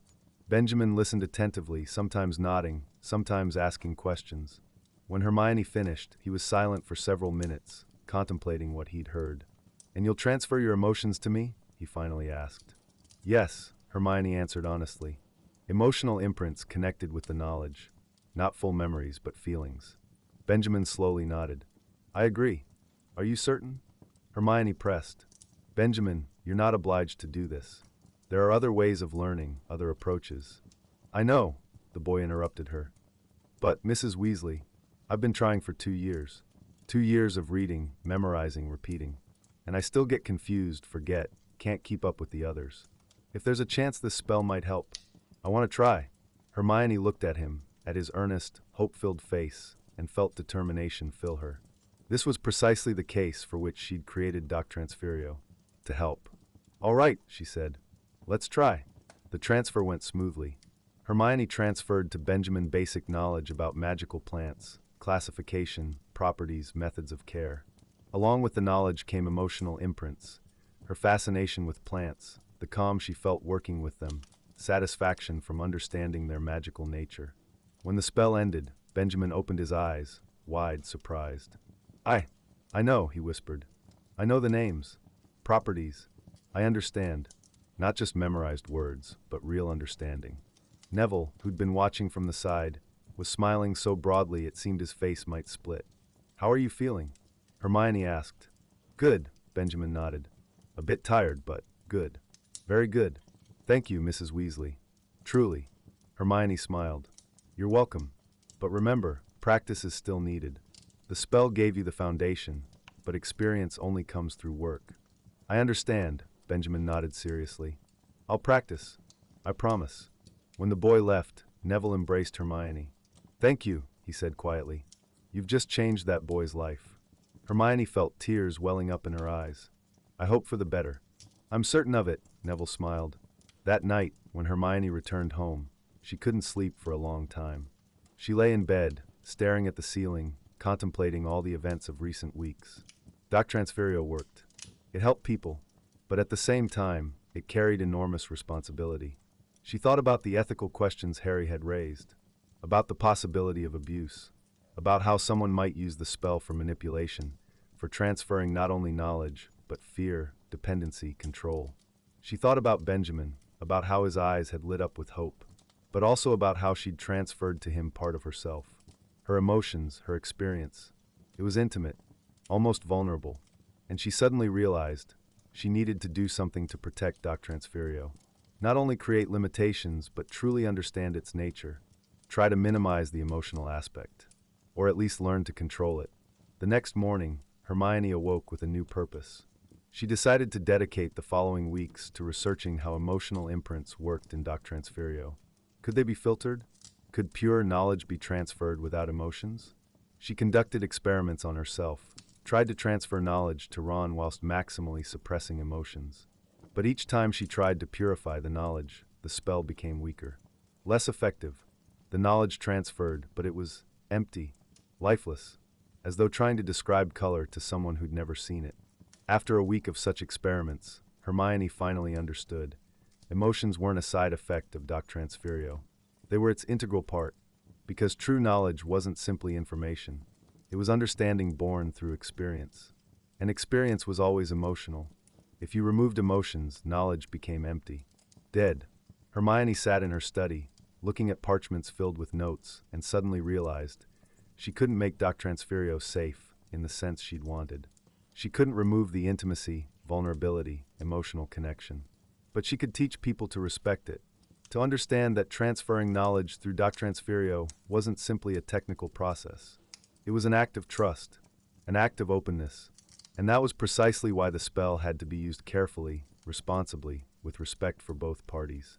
She took a clean parchment and began to write, not formulae, not theory, but rules for using Doctransferio. 1. The spell may only be used with full and voluntary consent of both parties. 2. Before use, both parties must be fully informed about the emotional aspect of the transfer. 3. The spell may not be used to transfer knowledge of forbidden magic or any information that could cause harm. 4. The recipient must have undergone at least basic magical training to be able to integrate the acquired knowledge. 5. The donor must understand they're transferring not only knowledge, but part of themselves, their emotions, experience, feelings. 6. The spell must be used with respect, understanding, and responsibility. Hermione set down her quill and reread what she'd written. These weren't merely rules. This was a philosophy. Doctransferio wasn't a simple educational tool. It was something more, a means of connection between people, a way of transferring not only knowledge, but understanding, empathy, humanity. And if used correctly, it could change the world. On Friday evening, Hermione received a letter from Professor McGonagall. A brief note, written in elegant handwriting. Dear Hermione, Benjamin Cross has shown significant progress in herbology lessons. Neville is delighted, but other professors have also begun asking about your spell. The news is spreading quickly. I think the time has come for an official announcement. If you're ready, respectfully, Minerva McGonagall. Hermione sat with the letter in her hands, feeling a mixture of excitement and anxiety. An official announcement. This meant Doctransferio would move beyond a narrow circle, would become public, available, or at least known to many. She looked at Ron, who sat nearby, reading the newspaper. Professor McGonagall is suggesting making an official announcement, she said quietly. Ron set aside the newspaper and looked at her. And what do you think?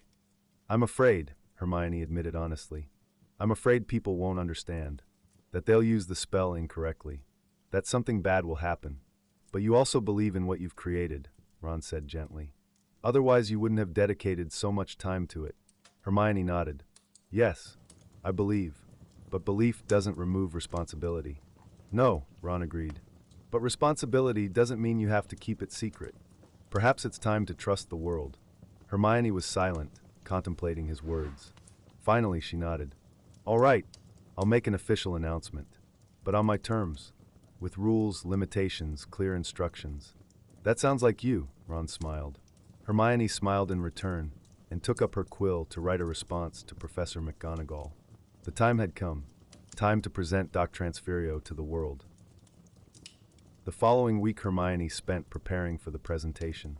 She wrote a detailed report explaining the nature of Doctransferio, its capabilities, and, most importantly, its limitations. She consulted with Harry regarding security, with Neville regarding the educational aspect, with Rose regarding legal regulation. The presentation was scheduled for Friday in the Great Hall of the Ministry. Hermione sent invitations to key figures of the magical world, heads of departments, Hogwarts professors, representatives of the Wisengamot, journalists from leading magical publications. On Friday morning, when Hermione awoke, she felt her nerves stretched to breaking point. Ron brought her coffee and kissed her forehead.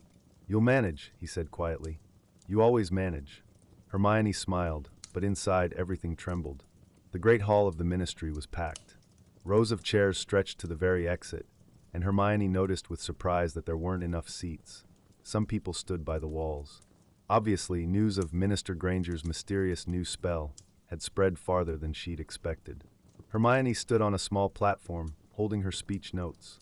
She could see familiar faces, Harry in the first row, beside him Neville, Professor McGonagall, Kingsley Shacklebolt, former minister, now advisor. Rose sat slightly to the side with parchment and quill, ready to take notes. Ron stood by the exit, smiling at her encouragingly. Hermione took a deep breath and began. "Good morning. Thank you for coming. Today I want to present to you the result of many months' work, a new spell that I've named Doctransferio. From the Latin doctrina, knowledge, and transfere to transfer." She paused, allowing the words to settle. The hall was absolutely silent. Doctransferio is a spell for transferring structured knowledge from one person to another, Hermione continued. It works not as simple information exchange, but as transmission of deep understanding, theory, context, and emotional imprints connected with the knowledge. She saw several people lean forward, interested. Others exchanged surprised looks. "I have conducted a series of experiments," Hermione showed parchments with results, "and can confirm that the spell works. It is capable of transferring knowledge that would normally require months of study in a matter of minutes. However," she raised her hand, emphasizing, "it does not replace practice. Knowledge is the foundation, but experience comes only through work." Hermione told them about the experiments with Ron, Hugo, Rose, Benjamin. She explained the mechanics of the spell, its structure, its capabilities. And then she moved to the most important part. "But Doctransferio also carries great risks," she said seriously. "And that is precisely why I propose establishing clear limitations on its use." She listed the rules she'd developed. The spell may only be used with full and voluntary consent of both parties. Before use, both parties must be fully informed about the emotional aspect of the transfer. The spell may not be used to transfer knowledge of forbidden magic. The recipient must have undergone at least basic magical training. The donor must understand they're transferring not only knowledge, but part of themselves. When she finished, applause rang out through the hall, not thunderous, but restrained, thoughtful. But voices were also heard. "Minister Granger." A man in the back rows stood up. Hermione recognized Cornelius Bletchley, a conservative member of the Wisengamot. "Don't you think such a spell devalues education? Learning is not only knowledge. It's the journey, the struggle, the mistakes. If we give people a quick way to acquire knowledge, don't we lose something important?" Hermione had expected this question. "I understand your concern, Mr. Bletchley, and I partly agree with you. That is precisely why I emphasize, Doctransferio does not replace learning. It complements it, gives the foundation but not experience. A person who has received knowledge through the spell still must practice, make mistakes, learn from their own errors." "But won't this make knowledge cheap?" Bletchley insisted. Hermione fell silent. This question troubled her as well. She looked at the hall, at all these faces waiting for her answer. Perhaps, she answered honestly. Perhaps some people will perceive it that way. But I believe that the true value of knowledge lies not in how difficult it was to acquire, but in what you do with it. Doctransferio provides a tool, but how to use it depends on the person. Another hand rose, a young witch in robes of the Department of Magical Law Enforcement. What about abuse? She asked. What if someone uses the spell to transfer knowledge of dark magic? Or for manipulation? That is precisely why I propose establishing legislative limitations, Hermione replied. Using Doctransferio to transfer knowledge of forbidden magic should be punished the same as using such magic itself. Moreover, the spell has built-in protection. It only works with sincere consent from both parties. If someone attempts to use it for coercion, it simply won't work. Questions poured out one after another. Some were skeptical, others interested. Hermione answered them all, trying to be honest, transparent. Finally, Professor McGonagall stood. Minister Granger, she said in her crisp voice, I have known you since you were 11 years old. I taught you, watched you grow. And I can say with certainty, if anyone can create such a powerful spell responsibly, it is you. I support your initiative and propose that Hogwarts become the first educational institution where Doctransferio will be used under strict supervision. The applause rang out louder. Hermione felt a wave of gratitude wash over her. McGonagall's support meant a great deal. But when the presentation ended and people began to disperse, Hermione didn't feel relief. On the contrary, the anxiety only intensified. Because now Doctransferio was public, and she couldn't control what people would think about it, what they would say, how they would perceive it. Over the following days, Hermione spent her time in a whirlwind of meetings, interviews, discussions. The Daily Prophet published an article headlined, Minister Granger Presents Revolutionary Spell, whilst the Quibbler asked whether this was yet another attempt by the ministry to control knowledge. The magical world's reaction was mixed. Some saw in Doctransferio a revolution in education, a way to help people with special needs, accelerate specialist training, preserve rare knowledge from disappearing. Others feared abuse, manipulation, loss of value in traditional learning. And Hermione herself began to doubt. One evening, as she sat in her office rereading another article, Ron came in with tea. Reading criticism again? He asked, placing the cup before her. Yes, Hermione sighed. Ron, what if they're right? What if I really have devalued learning? If people can simply receive knowledge in minutes, why should they try? Ron sat opposite her. Hermione, remember why you created this spell. To help people, she replied quietly. Exactly, to help. Not to replace learning, but to give a tool to those who need it. Remember Benjamin, the boy with dyslexia. Without your spell, he'd still be struggling. And now he can learn on equal terms with others. Hermione slowly nodded. You're right, but still, I'm afraid someone will use it wrongly. Then you'll monitor it, Ron said simply. You've established rules. Now you just need to ensure people follow them. Hermione smiled. When did you become so wise? 23 years of marriage to you, Ron winked. But the next day, what Hermione feared most happened. She was sitting in her office when Harry burst in. His face was tense.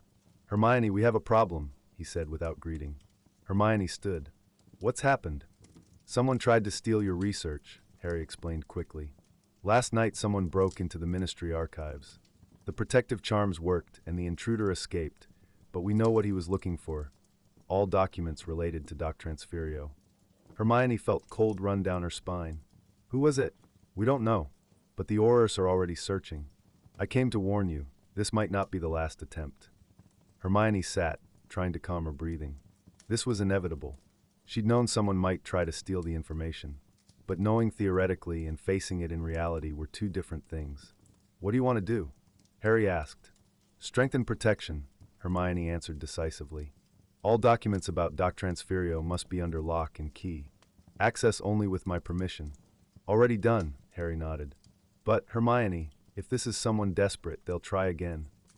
Then we'll be ready, Hermione said. That same evening, Hermione didn't go home. She remained at the ministry waiting. Intuition told her the intruder would try again. And she wasn't mistaken. Around midnight, the protective charms triggered again. Hermione, Harry, and 3 Aurors rushed to the archives. They saw a figure in a dark cloak trying to open the door to the section with confidential documents. Stupefy, one of the Aurors shouted. The figure dodged and ran. A chase began through the corridors of the ministry, spells flying in different directions, protective shields flashing with blue light. Hermione ran after Harry, her heart pounding. Finally, the intruder was cornered, in a small meeting room on the 3rd floor. He stood holding his wand, but it was obvious he understood. There was no escape. "Lower your wand," Harry ordered. The intruder slowly lowered his wand. One of the Aurors removed his hood. Hermione blinked in surprise. Before them stood a young man, about 18 or 19 years old, with dark hair and a pale face.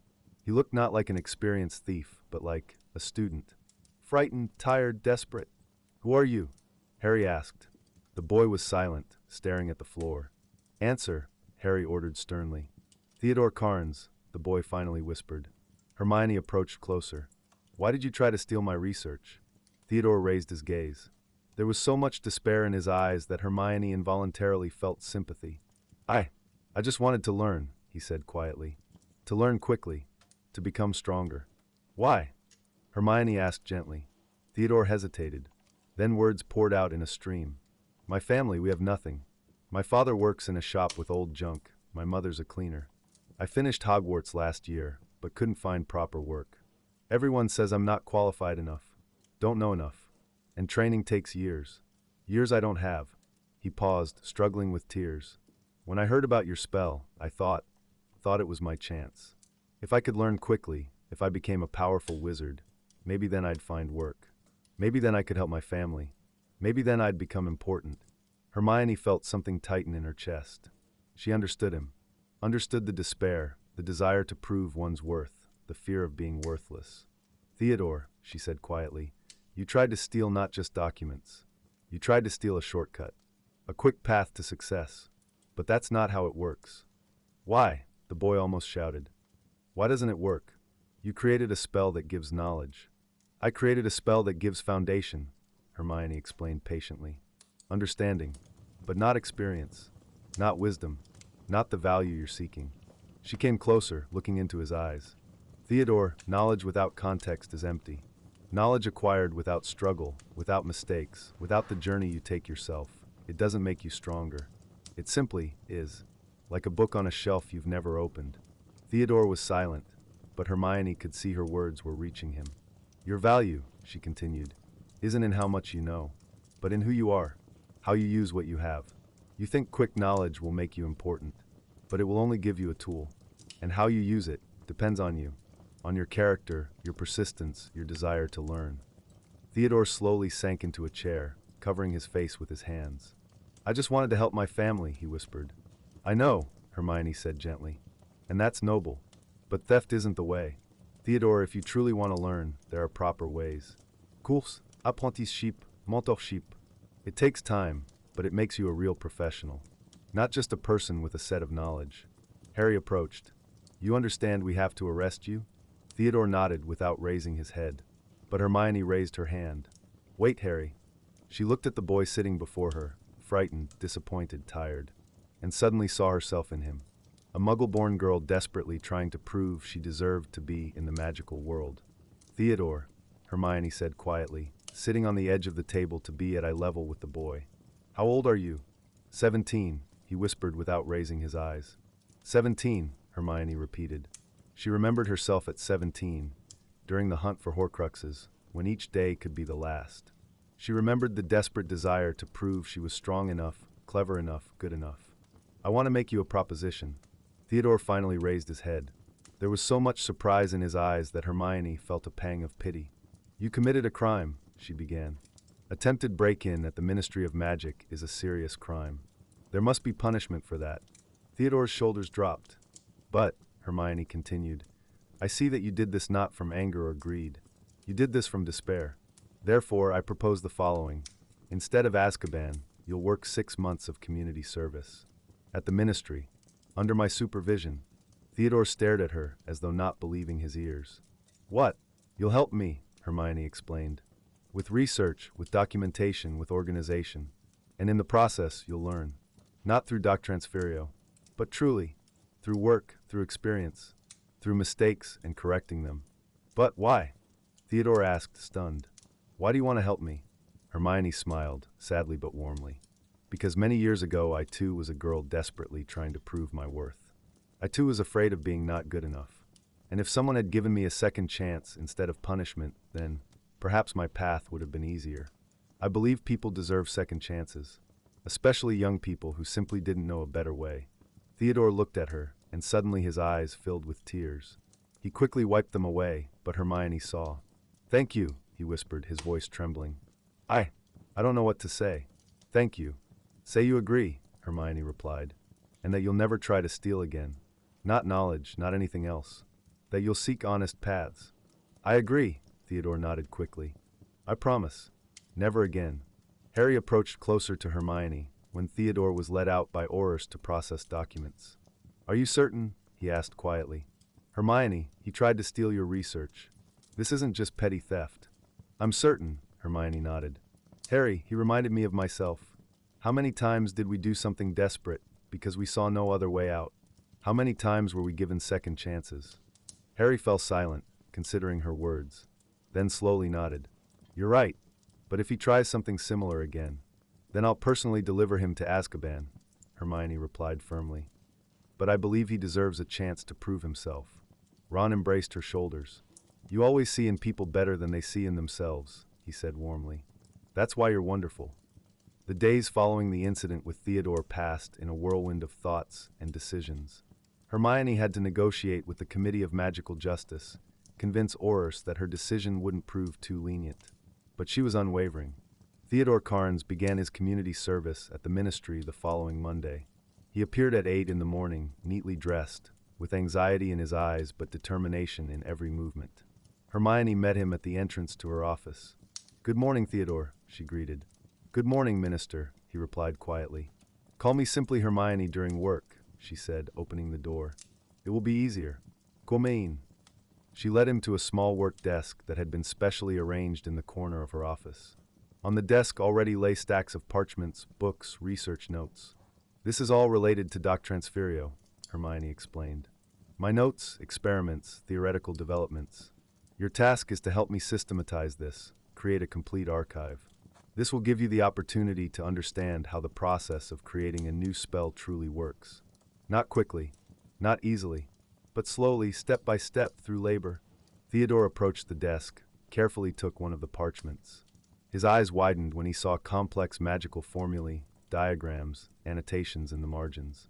This is incredible," he murmured quietly.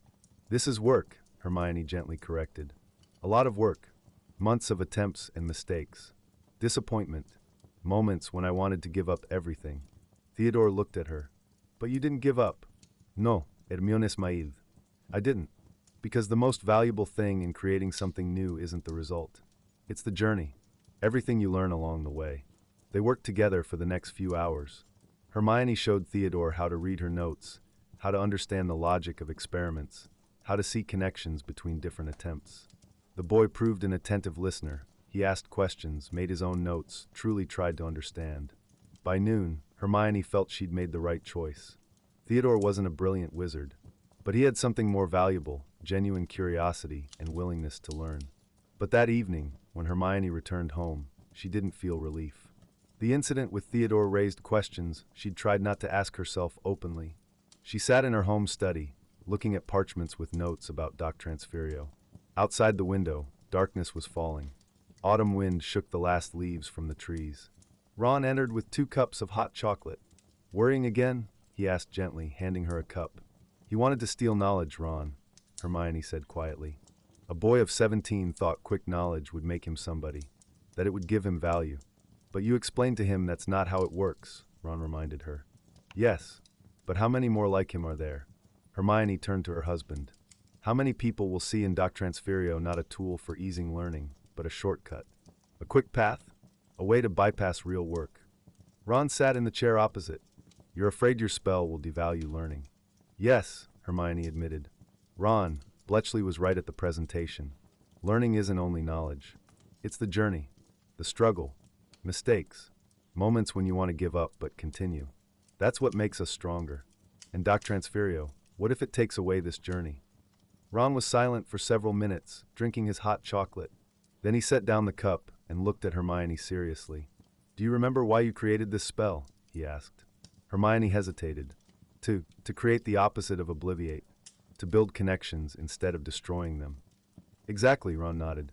Not to replace learning, but to help. Remember Benjamin, the boy with dyslexia. Without your spell, he'd still be suffering. And now he can learn. Truly learn, not just struggle with his own limitations. But what if most people use it wrongly? Hermione asked quietly. Then you'll establish rules, Ron replied simply. Limitations. You've always done that, created structure, system, protection. Why not do it now too? Hermione looked at him, and suddenly everything became clear. Of course. Rules. Limitations. Not prohibition, but control. You're right, she whispered. I need to create not just instructions. I need a code, a philosophy of use. Ron smiled. Now that sounds like you. Over the following days, Hermione dedicated herself to developing what she called the Code of Use for Doctransferio. She wrote not merely technical rules, but principles, ethical, philosophical, profound. She consulted with Harry regarding security, with Neville regarding the educational aspect, with Professor McGonagall regarding how to preserve the value of traditional learning, with Rose regarding legal formalization, and gradually a document was born. Code of Use for Doctransferio. Preamble. Doctransferio, the spell for transferring structured knowledge, is a powerful tool that can change education and knowledge preservation in the magical world. But with great power comes great responsibility. This code establishes principles and rules that must ensure ethical, safe, and responsible use of the spell. Article 1. Voluntary consent. The spell may only be used with full, informed, and sincere consent of both parties, the donor of knowledge and the recipient. Any attempt at coercion, manipulation, or deception is punishable according to laws on impermissible use of magic. Article 2. Right to information. Before using the spell, both parties must be fully informed about the nature of the transfer, including emotional imprints, possible risks and limitations, the fact that the spell does not replace practice and experience, the right to refuse at any moment before the transfer begins. Article 3. Educational context. Doctransferio must be used exclusively as complement to traditional learning, not its replacement. The recipient must have undergone basic magical training, understand theoretical foundations of the subject whose knowledge is being transferred, be prepared for further practice and improvement. Article 4. Forbidden knowledge. It is categorically forbidden to use the spell for transferring knowledge of unforgivable curses and other forbidden magic, information that could harm individuals or society, knowledge obtained through illegal means, personal information about third parties without their consent. Article 5. Volume limitations. During one session, a limited amount of knowledge may be transferred, equivalent to no more than 1 month of intensive study. Transferring larger volumes without break can overload the recipient's consciousness, cause confusion with personal memories, lead to emotional exhaustion. Between sessions, at least 1 week must pass for integration of acquired knowledge. Article 6. Licensing. Only persons who have undergone special training at a ministry-approved institution, obtained a license from the Ministry of Magic, regularly passed competency verification every 3 years, have the right to use Doctransferio. The license may be revoked in case of code violation. Article 7. Documentation. Each use of Doctransferio must be documented indicating date and place, names of donor and recipient, type of knowledge transferred, confirmation of consent from both parties. Documentation is kept confidentially at the Ministry of Magic for 5 years. Article 8. Commercial prohibition. It is categorically forbidden to sell knowledge through Doctransferio, use the spell for commercial gain, advertise knowledge transfer services. The spell must remain a non-commercial tool of education and assistance. Article 9. Protection of vulnerable groups. Special attention is paid to using the spell for minors, parental/guardian permission required, people with special needs, mandatory consultation with medical professionals, people in vulnerable emotional states. Article 10. Philosophical principle. Doctransferio is not a way to replace learning, but a tool for easing it. The true value of knowledge lies not in how quickly it's acquired, but in what you do with it. Knowledge without experience, without mistakes, without the journey, is empty.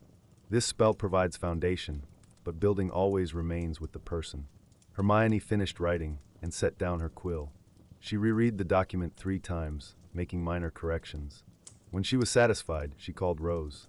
"Look at this," she said, handing her daughter the parchments. "What do you think? Is it enough?" Rose read attentively, occasionally nodding, occasionally underlining something. When she finished, she smiled. "Mum, this isn't just rules. This is philosophy. This is what's needed." "Are you certain?" Hermione felt doubt. "Perhaps I've limited its use too much? Perhaps people won't want to follow all this? Then they're not worthy of using your spell," Rose replied firmly. "Mum, you've created something powerful. Powerful things require powerful limitations. Otherwise they become dangerous." Hermione slowly nodded. "You're right. Thank you, dear." A week later, Hermione presented the code at a Wisengamot session. The Great Hall was filled again, Wisengamot members in their purple robes, representatives of educational institutions, journalists. Hermione stood at the podium, holding the document. "Honorable members of the Wisengamot," she began. "After last week's incident, when someone tried to steal research about Doctransferio, I understood. My spell needs not just technical instructions. It needs a philosophical foundation, understanding of what it is, and what it is not." She paused, surveying the hall with her gaze. "I have created a code of use for Doctransferio, a document that establishes not only rules, but principles. Ethics, the philosophy of how the spell for transferring knowledge should be used." She began to read, slowly, clearly, emphasizing each principle. The hall listened in silence. When she finished, applause rang out, longer, more sincere than during the first presentation. Cornelius Bletchley stood. "Minister Granger, I was one of those who criticized your spell, believed it devalued education. But this code, it shows you understand my concerns. Moreover, you share them. I support this document." Applause rang out again. Professor McGonagall stood. "Minister Granger, when I first supported your spell, I had certain doubts. But now, having seen this code, I am finally certain of my decision. Hogwarts will indeed become the first institution to teach staff proper use of Doctransferio, but precisely according to these principles, this ethics you've formulated." Harry stood. "The Department of Magical Law Enforcement is ready to ensure compliance with the code and punish violators." The vote was unanimous. The Code of Use for Doctransferio was adopted. But despite all these official steps, all the rules and limitations, Hermione still felt unease. She couldn't shake the feeling that something important remained unsaid, unrealized. One evening, when Ron had gone to George's to discuss a new product line for the shop, and the children were occupied with their affairs, Hermione found herself alone at home. She went to her study and retrieved the pensieve, an ancient magical basin that Harry had given her many years ago. She knew which memory she wanted to review, the one that had haunted her since the creation of Doctransferio. Hermione drew her wand, touched it to her temple, and carefully extracted a thin silvery thread of memory. She lowered it into the pensieve. The world spun, and suddenly she was there again, in her parents' sitting room, summer of 1997. The memory that had haunted her for months unfolded before her with painful clarity. But this time Hermione watched differently. When young Hermione raised her wand and whispered "Obliviate," when the magic erased recognition from her parents' eyes, Hermione the observer saw not only destruction. She saw protection. Obliviate took away knowledge to save. Doctransferio gives knowledge to help. Two spells born from love. One destroys connection for the sake of safety. The other builds connection for the sake of growth. The memory began to fade, releasing her back to the present. She stood in her study, looking at the basin. Tears flowed down her cheeks, but these weren't only tears of pain.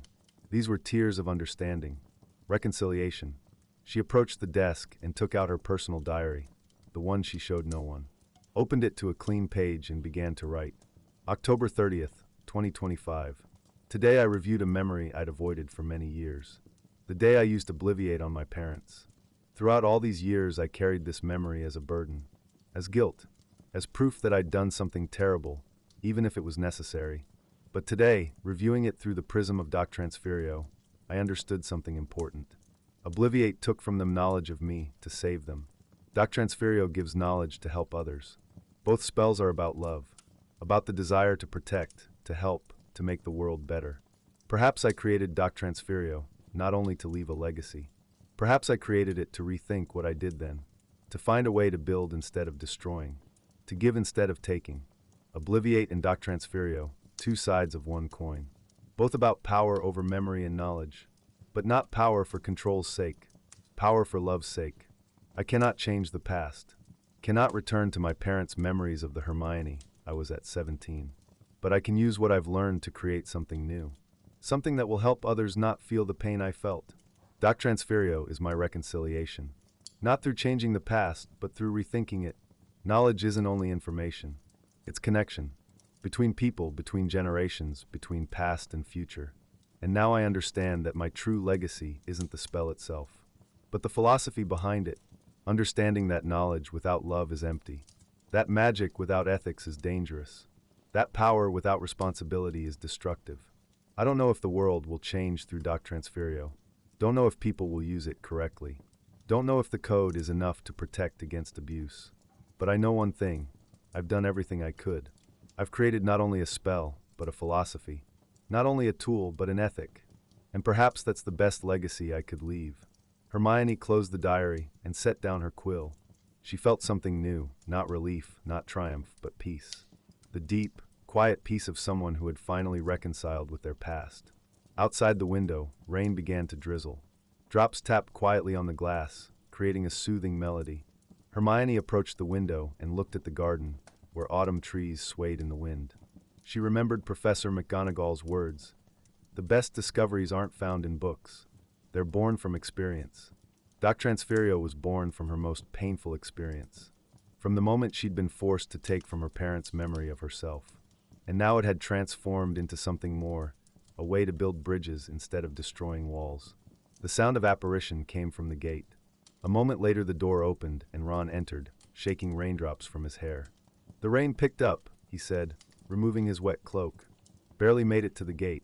He looked at Hermione standing by the window, and something in her expression made him come closer. "Everything all right?" he asked quietly. Hermione turned to him and smiled, sadly but sincerely. "Yes. More than that, I think I've finally understood." "Understood what?" "Why I truly created Doctransferio," Hermione replied.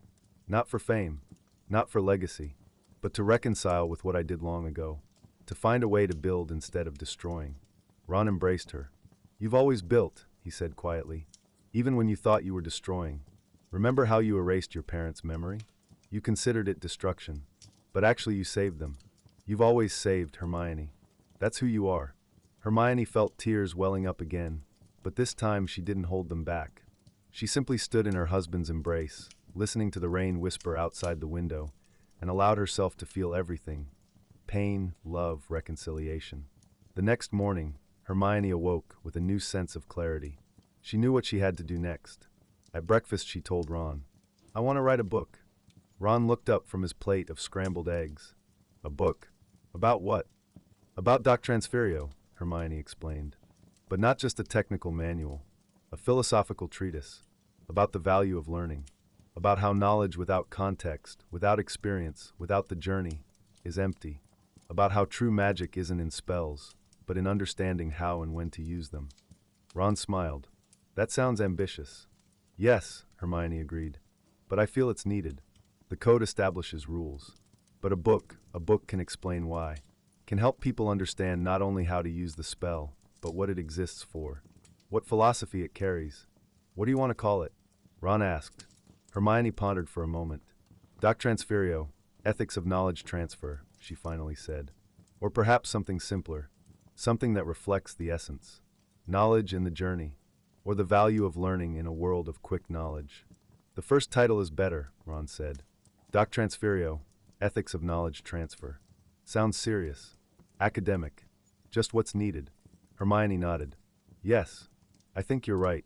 That same day, Hermione began work on the book. She started with the introduction. Doctransferio, ethics of knowledge transfer. Author, Hermione Granger-Weasley, Minister of Magic of Great Britain. Introduction. This book was born from the most painful memory of my life. At 17, I stood in my parents' sitting room and used the Obliviate spell to erase their memory of me. I didn't do it from anger, not from desire to cause pain. I did it to protect them, so the Dark Lord pursuing me and my friends couldn't use them against me. This decision haunted me for many years. I couldn't shake the feeling of guilt that I'd taken from them something most precious. Their memories, their daughter, their right to know the truth. But years later, whilst working on creating the Doctransferio spell, a spell for transferring knowledge, I understood something important. Obliviate and Doctransferio are two sides of one coin, both about power over knowledge and memory. But this power must be used with love, not for control.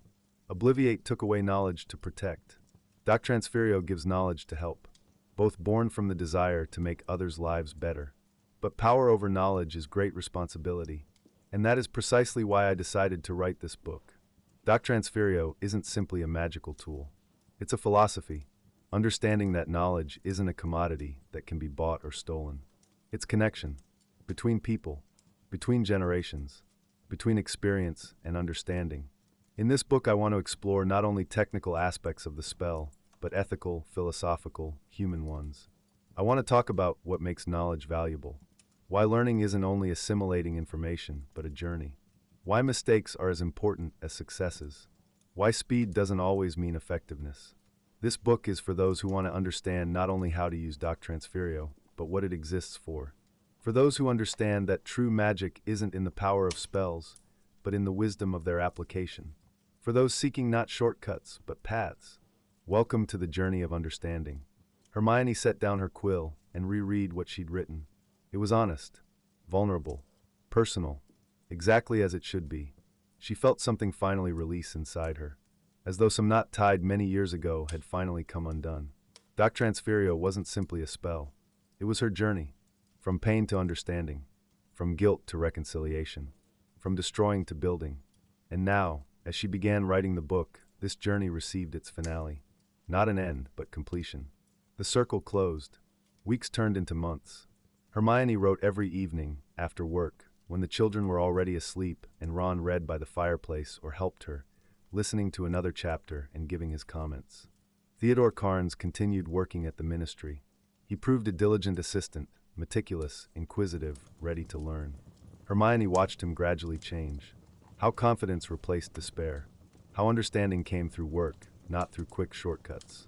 One day, 2 months after the start of his work, Theodore approached Hermione with a small parchment. "Minister, sorry Hermione," he began. "I wanted to show you something." Hermione took the parchment. On it was a diagram, complex, thought out, with clear annotations. This was his own interpretation of one aspect of Doctransferio, developed based on months of work with her notes. This is impressive, Theodore," Hermione said sincerely. "You've truly grasped the essence." The boy blushed with satisfaction. "Thank you. I wanted to prove I can do something useful.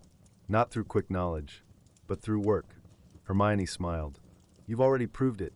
Moreover, you've understood what I was trying to explain to everyone. That true value isn't in how much you know, but in how you got there."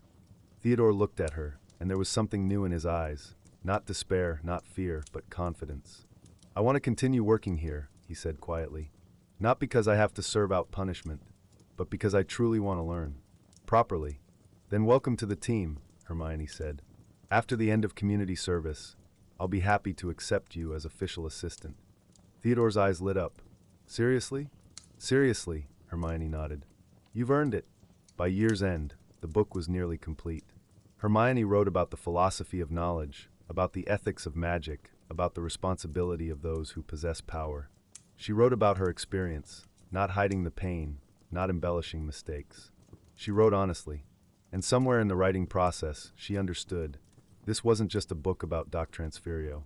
This was a book about herself, about her journey, about how a Muggle-born girl desperately trying to prove her worth transformed into a woman who understands that true value isn't in achievements, but in who you are. One winter evening, as snow fell outside the window, Hermione wrote the final sentence.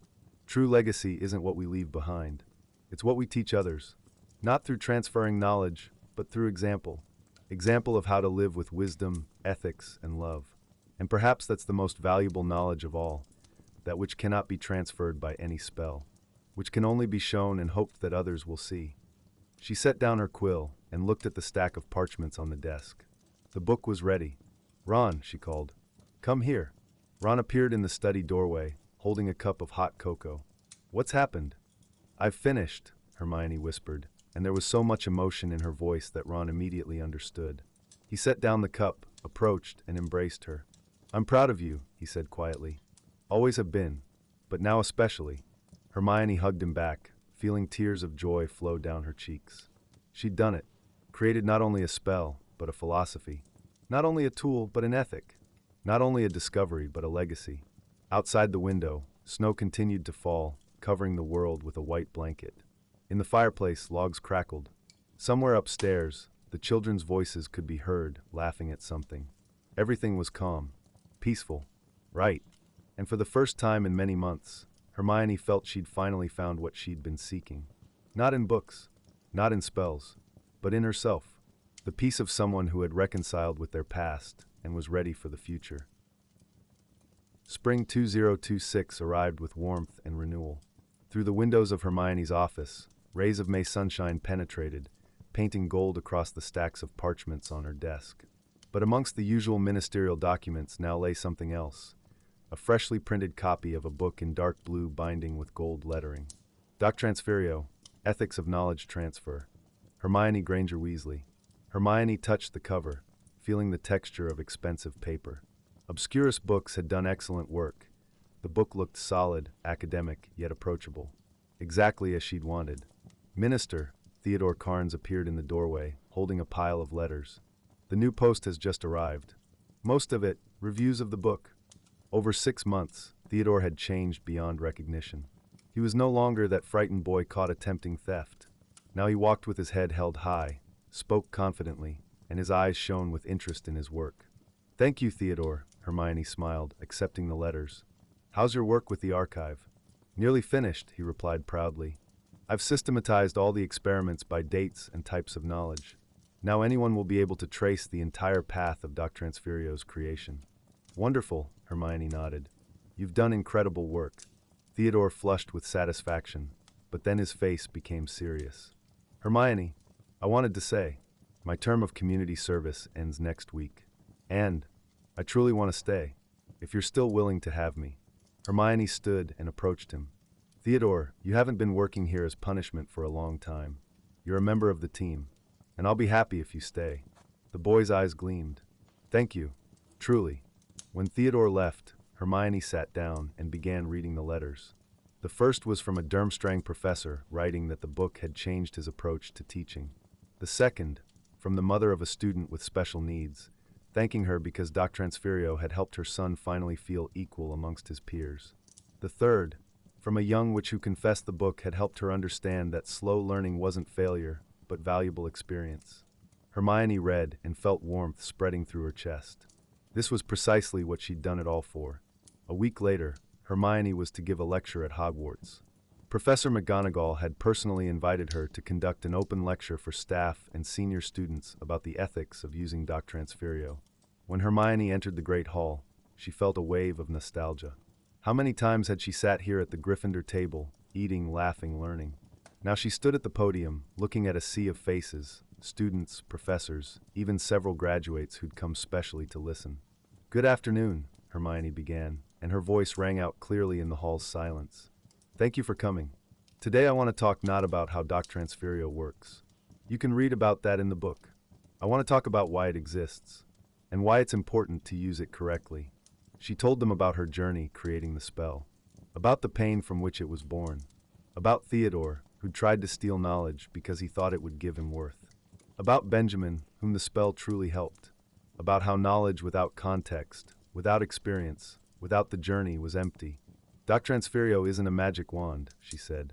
"It won't make you brilliant overnight. It won't replace years of study. It gives only foundation, the groundwork. But building on that foundation, that's your own work. Your mistakes, your experience, your journey." After the lecture, a young Ravenclaw student approached her, short, with long dark hair and large glasses. "Minister Granger," she began quietly. I read your book, and it helped me understand something important." "What exactly?" Hermione asked gently. "That being slow at learning doesn't mean being bad," the girl replied, her voice trembling. "I always thought if I couldn't learn a spell in one lesson like others, I was a failure. But you wrote that slow learning is deep learning. That mistakes are part of the journey." Hermione felt tears welling up. She embraced the girl. "Yes, and you're not slow. You're thorough. That's far more valuable." Doctransferio truly found its place in the magical world. Hermione watched as it spread, carefully controlled but confidently. At St. Mungo's Hospital, young healers could now receive basic knowledge about rare diseases from experienced doctors in hours instead of months. But always, with emphasis that practice was irreplaceable. Knowledge of symptoms was one thing. Ability to recognize them in a real patient, quite another. Senior healer Miriam Stroud wrote Hermione a letter. Minister, a month ago a young healer came to us who'd just finished training. Talented, but without experience. We used Doctransferio to transfer to her basic knowledge about bubotuber pus poisoning, a rare case she'd never encountered. Yesterday a patient was brought to us with this poisoning. She recognized the symptoms thanks to transferred knowledge. But more importantly, she knew to ask more experienced colleagues for advice rather than try to treat him independently. You've taught us not only to transfer knowledge, but to transfer wisdom. Thank you.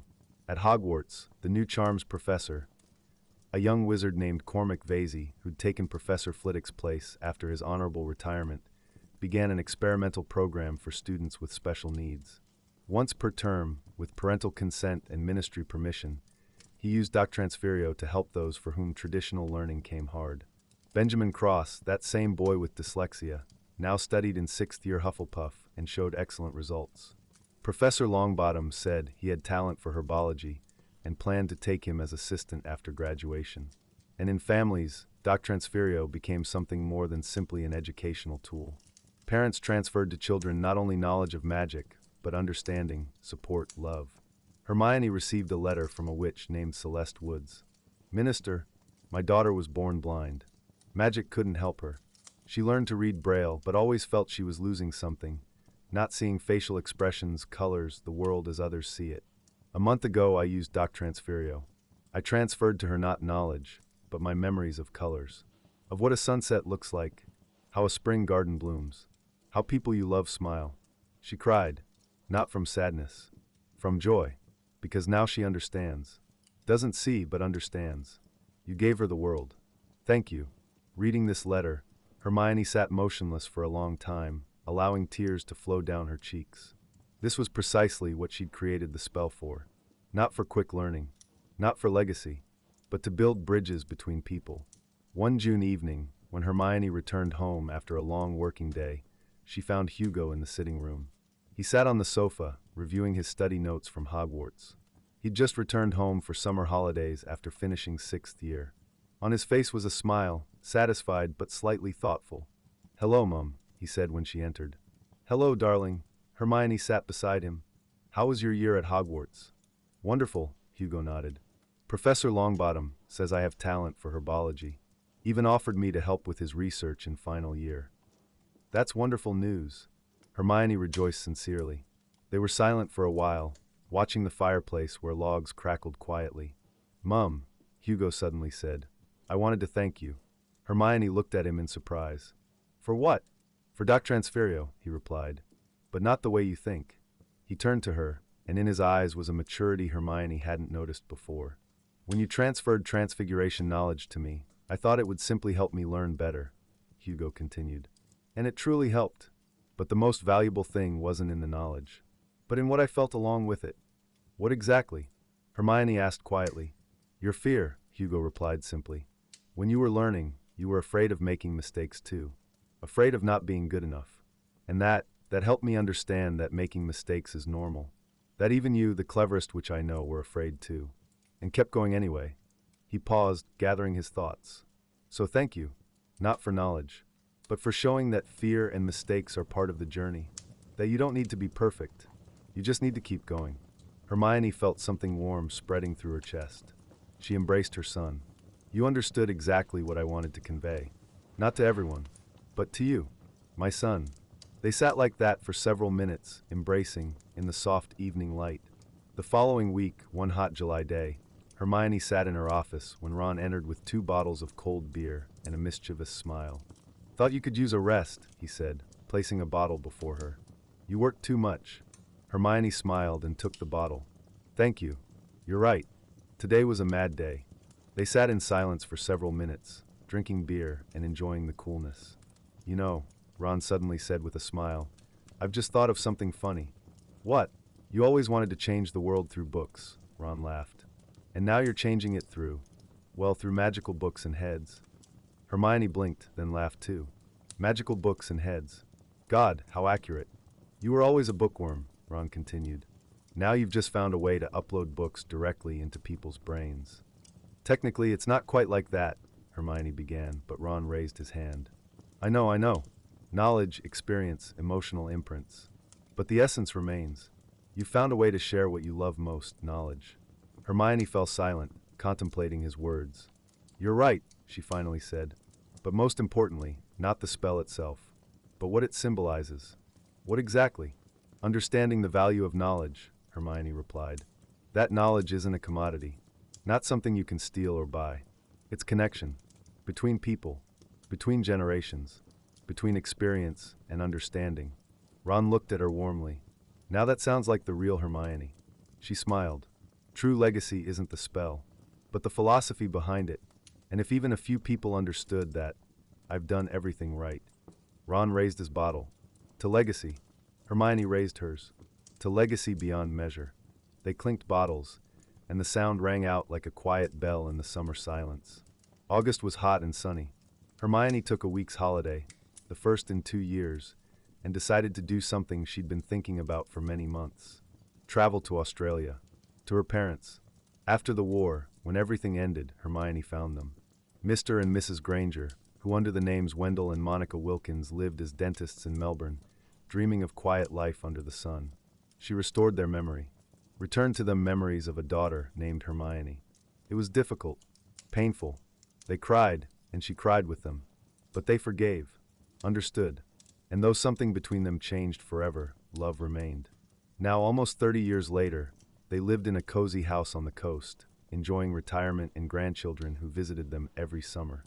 Hermione operated to the international portal in Melbourne, then took a taxi to their house. The sun blazed, but ocean breeze brought coolness. Palms swayed in the wind. Everything was so different from rainy Britain. She knocked on the door. Coming, came a familiar voice. The door opened, and Mrs. Granger, now gray, wrinkled, but with the same warm brown eyes, stood on the threshold. Hermione, she exclaimed, embracing her daughter. Darling, you've come. Hello, Mum, Hermione whispered, feeling emotions overwhelm her. Mr. Granger emerged from the kitchen, wiping his hands on an apron. Hermione, you didn't warn us you were coming. I wanted to surprise you, Hermione smiled. They sat on the veranda overlooking the ocean. Mrs. Granger made lemonade, and Mr. Granger brought a plate of biscuits, the same ones Mum used to bake when Hermione was a child. So, Mrs. Granger began when they'd settled. Tell us. How are things? How are the children? Hermione told them about Rose, who'd become a successful diplomat. About Hugo, studying in 6th year Hogwarts and showing excellent results in herbology. About Ron, who still joked that he'd married the cleverest witch in the world and still didn't understand how he'd got so lucky. Her parents listened, smiled, asked questions. But Hermione felt there was something she had to tell them. The reason she'd come. Mom, Dad, she finally said, I want to tell you about something important. They looked at her attentively. I've created a new spell, Hermione began. It's called Doctransferio, a spell for transferring knowledge. She told them everything, about how the idea was born from that painful memory, the day she'd erased their memory, about how she wanted to create something opposite, not destruction but building, not taking but giving. This spell, it helps people, she said, her voice trembling. It helps those who find learning difficult. It builds connections between people. It does what Obliviate destroyed. Mrs. Granger listened, and tears slowly flowed down her cheeks. And I understood something important, Hermione continued. That day when I erased your memory, it haunted me for many years. I felt guilt, thought I'd done something terrible. She paused, trying to find words. But now I understand. I did it from love, to protect you, and Doctransferio, also from love, to help others. Both spells are about the same thing, about wanting to make others' lives better, even if it means personal pain. Mrs. Granger stood and embraced her daughter. Darling, she whispered, we never blamed you. Never. You saved our lives. Mr. Granger approached and embraced them both. We're proud of you, he said quietly. Always have been, but now especially. They stood like that, 3 of them embracing, on the veranda overlooking the ocean where waves quietly rolled onto shore. The sun slowly descended to the horizon, painting the sky in shades of orange and pink. And Hermione felt something she hadn't felt for many years. Complete, absolute reconciliation. Not only with what she'd done then, but with herself, with who she was, with what she'd created. "Thank you," she whispered, "for everything." When Hermione returned to Britain, she felt something had changed inside her, as though the last piece of the puzzle had finally fallen into place. One September morning, she stood in her minister's office, looking at the bookshelf. Earlier, many months ago, she'd felt emptiness looking at this shelf, as though something was missing. Now her book stood there. Doctransferio, Ethics of Knowledge Transfer. Dark blue cover with gold lettering. Her name, her words, her legacy. But looking at the book, Hermione understood. Most important wasn't the book itself. Not the spell. Not fame or recognition. Most important was how this discovery changed her understanding of the value of knowledge, mistakes, human closeness. How it helped others. The connections it built between people. True legacy wasn't in what you leave behind, but in how you change others' lives. How your example inspires them to be better. Hermione smiled, touching the book's spine. Then she returned to her work desk, where ministerial documents, letters, plans for the day awaited her. Life continued, but now she lived it differently. With understanding, with peace, with acceptance of who she was and what she'd created. Christmas 2028. The burrow hummed with voices, laughter, and music. The Weasley family had gathered in full force, a rare event when everyone could escape work simultaneously. The fireplace blazed. From the kitchen came the smell of turkey and Mum's signature pudding, and the tree in the corner sparkled with magical lights. Hermione sat on the sofa beside Ron, holding a cup of hot mulled wine and watching the commotion. Rose talked with Uncle Percy about international politics. Hugo, who'd just finished 7th year Hogwarts that summer and now worked as intern under Professor Longbottom, played wizard chess with James, Harry and Ginny's son. George told some funny story to Molly, who laughed so loudly everyone turned to look. And in the corner by the tree, Hermione noticed something that made her heart squeeze with warmth. Hugo crouched beside a little girl about 10 years old. Roxanne, George and Angelina's daughter, held an owl. A small gray bird with large yellow eyes that had just been given to her for Christmas. "I don't know how to care for it," Roxanne said anxiously. "What if I do something wrong?" Hugo smiled, that same warm smile Hermione saw in Ron. "Want me to show you? Not just tell you, but, well, specially?" Roxanne looked at him with interest. "Specially?" Hugo looked around, seeking his mother with his gaze. Hermione nodded, barely noticeably, but he understood. He'd passed the training, obtained the license, knew how to use Doctransferio correctly. "Yes," he told Roxanne, "but first I need your consent. You must say you want to, and if at any moment you change your mind, that's normal." "Agreed." "Agreed." Roxanne nodded seriously. Hugo drew his wand. "Good. Close your eyes. Think about being ready to receive what I'll transfer. Imagine opening a door." Roxanne closed her eyes, concentrating. Hugo raised his wand and quietly spoke, Doctransferio. A golden thread of light connected them, thin, delicate, barely visible in the shimmer of Christmas lights. Hermione watched, holding her breath. After several seconds, the connection broke. Roxanne opened her eyes, large, surprised, filled with wonder. "Wow," she whispered. I understand now. Not just know what to do, but feel it. How to be gentle. How to sense when the owl's hungry or troubled. I felt your care, your responsibility, your love for animals." She looked at Hugo with awe. "That was amazing." Hugo smiled. "This is only the beginning. Now you need to practice. Make mistakes. Learn. But you already know the basics. The rest you'll discover yourself." Roxanne hugged him. "Thank you." Hermione watched this scene, standing by the fireplace. Ron approached and put his arm around her shoulders. "Do you see this?" she asked quietly. "I see," Ron replied just as quietly. "He used the spell not as tool of power," Hermione whispered, "but as act of love, care. He transferred not just knowledge. He transferred part of himself, his experience, his caring nature." Ron squeezed her hand. "Exactly as you wanted. Your spell lives, and it's in the right hands." Hermione looked at him, and tears glistened in her eyes. But these were tears of joy. "You've done something truly important," Ron said quietly. "Not just created a spell. You've created a philosophy, a way of life, understanding that knowledge is connection." Hermione nodded, not trusting her voice. They stood like that, embracing, watching Roxanne carefully hold the owl whilst Hugo explained something to her, gesturing. How Rose approached them, became interested, and Hugo began telling her about Doctransferio. How others began gathering around, James, Albus, Lily, Fred Jr. Children. The next generation. Those who would carry this philosophy forward. And Hermione suddenly realized, her legacy wasn't in the book on the shelf. Not in Wisengamot laws. Not even in the spell itself. Her legacy was in these children. In how they understood the value of knowledge. In how they would share it with love, not for power. In how they would build bridges between people. "Let's go," Ron said quietly, leading her to the table where Molly was already laying out supper. But before sitting, Hermione looked back once more. Roxanne laughed, holding the owl. Hugo told something exciting. Rose listened, nodding. Everything was right. Everything was as it should be. Life continued. Legacy lived. Not as dead monument to the past, but as living, breathing connection between people, passed from generation to generation. And Hermione Granger-Weasley, Minister of Magic, mother, wife, creator of Doctransferio, felt what she'd dreamed of many years ago, looking at the empty space on the shelf. Peace. Acceptance. Understanding that she'd done everything she could, and that it was more than enough.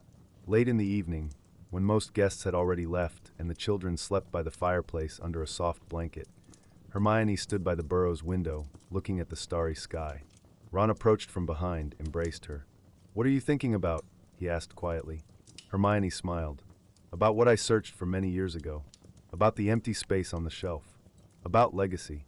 And I understood I was looking in the wrong place," she replied. "Legacy isn't what stands on a shelf.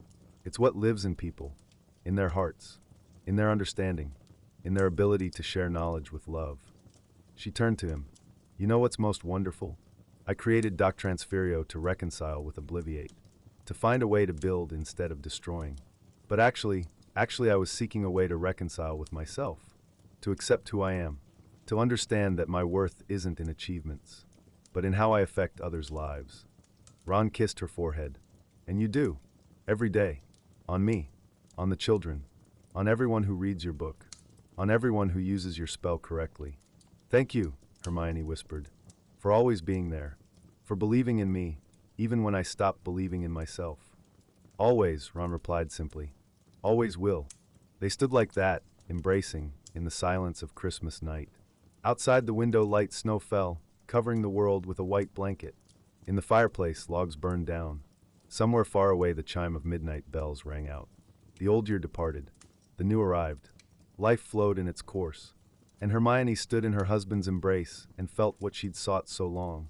Not fame, not recognition, not monuments or books on shelves, but simply peace, acceptance, understanding that true legacy wasn't in what you leave behind, but in how you lived, how you loved, how you shared, how you built bridges between people, and that the most valuable knowledge of all, that which cannot be transferred by any spell.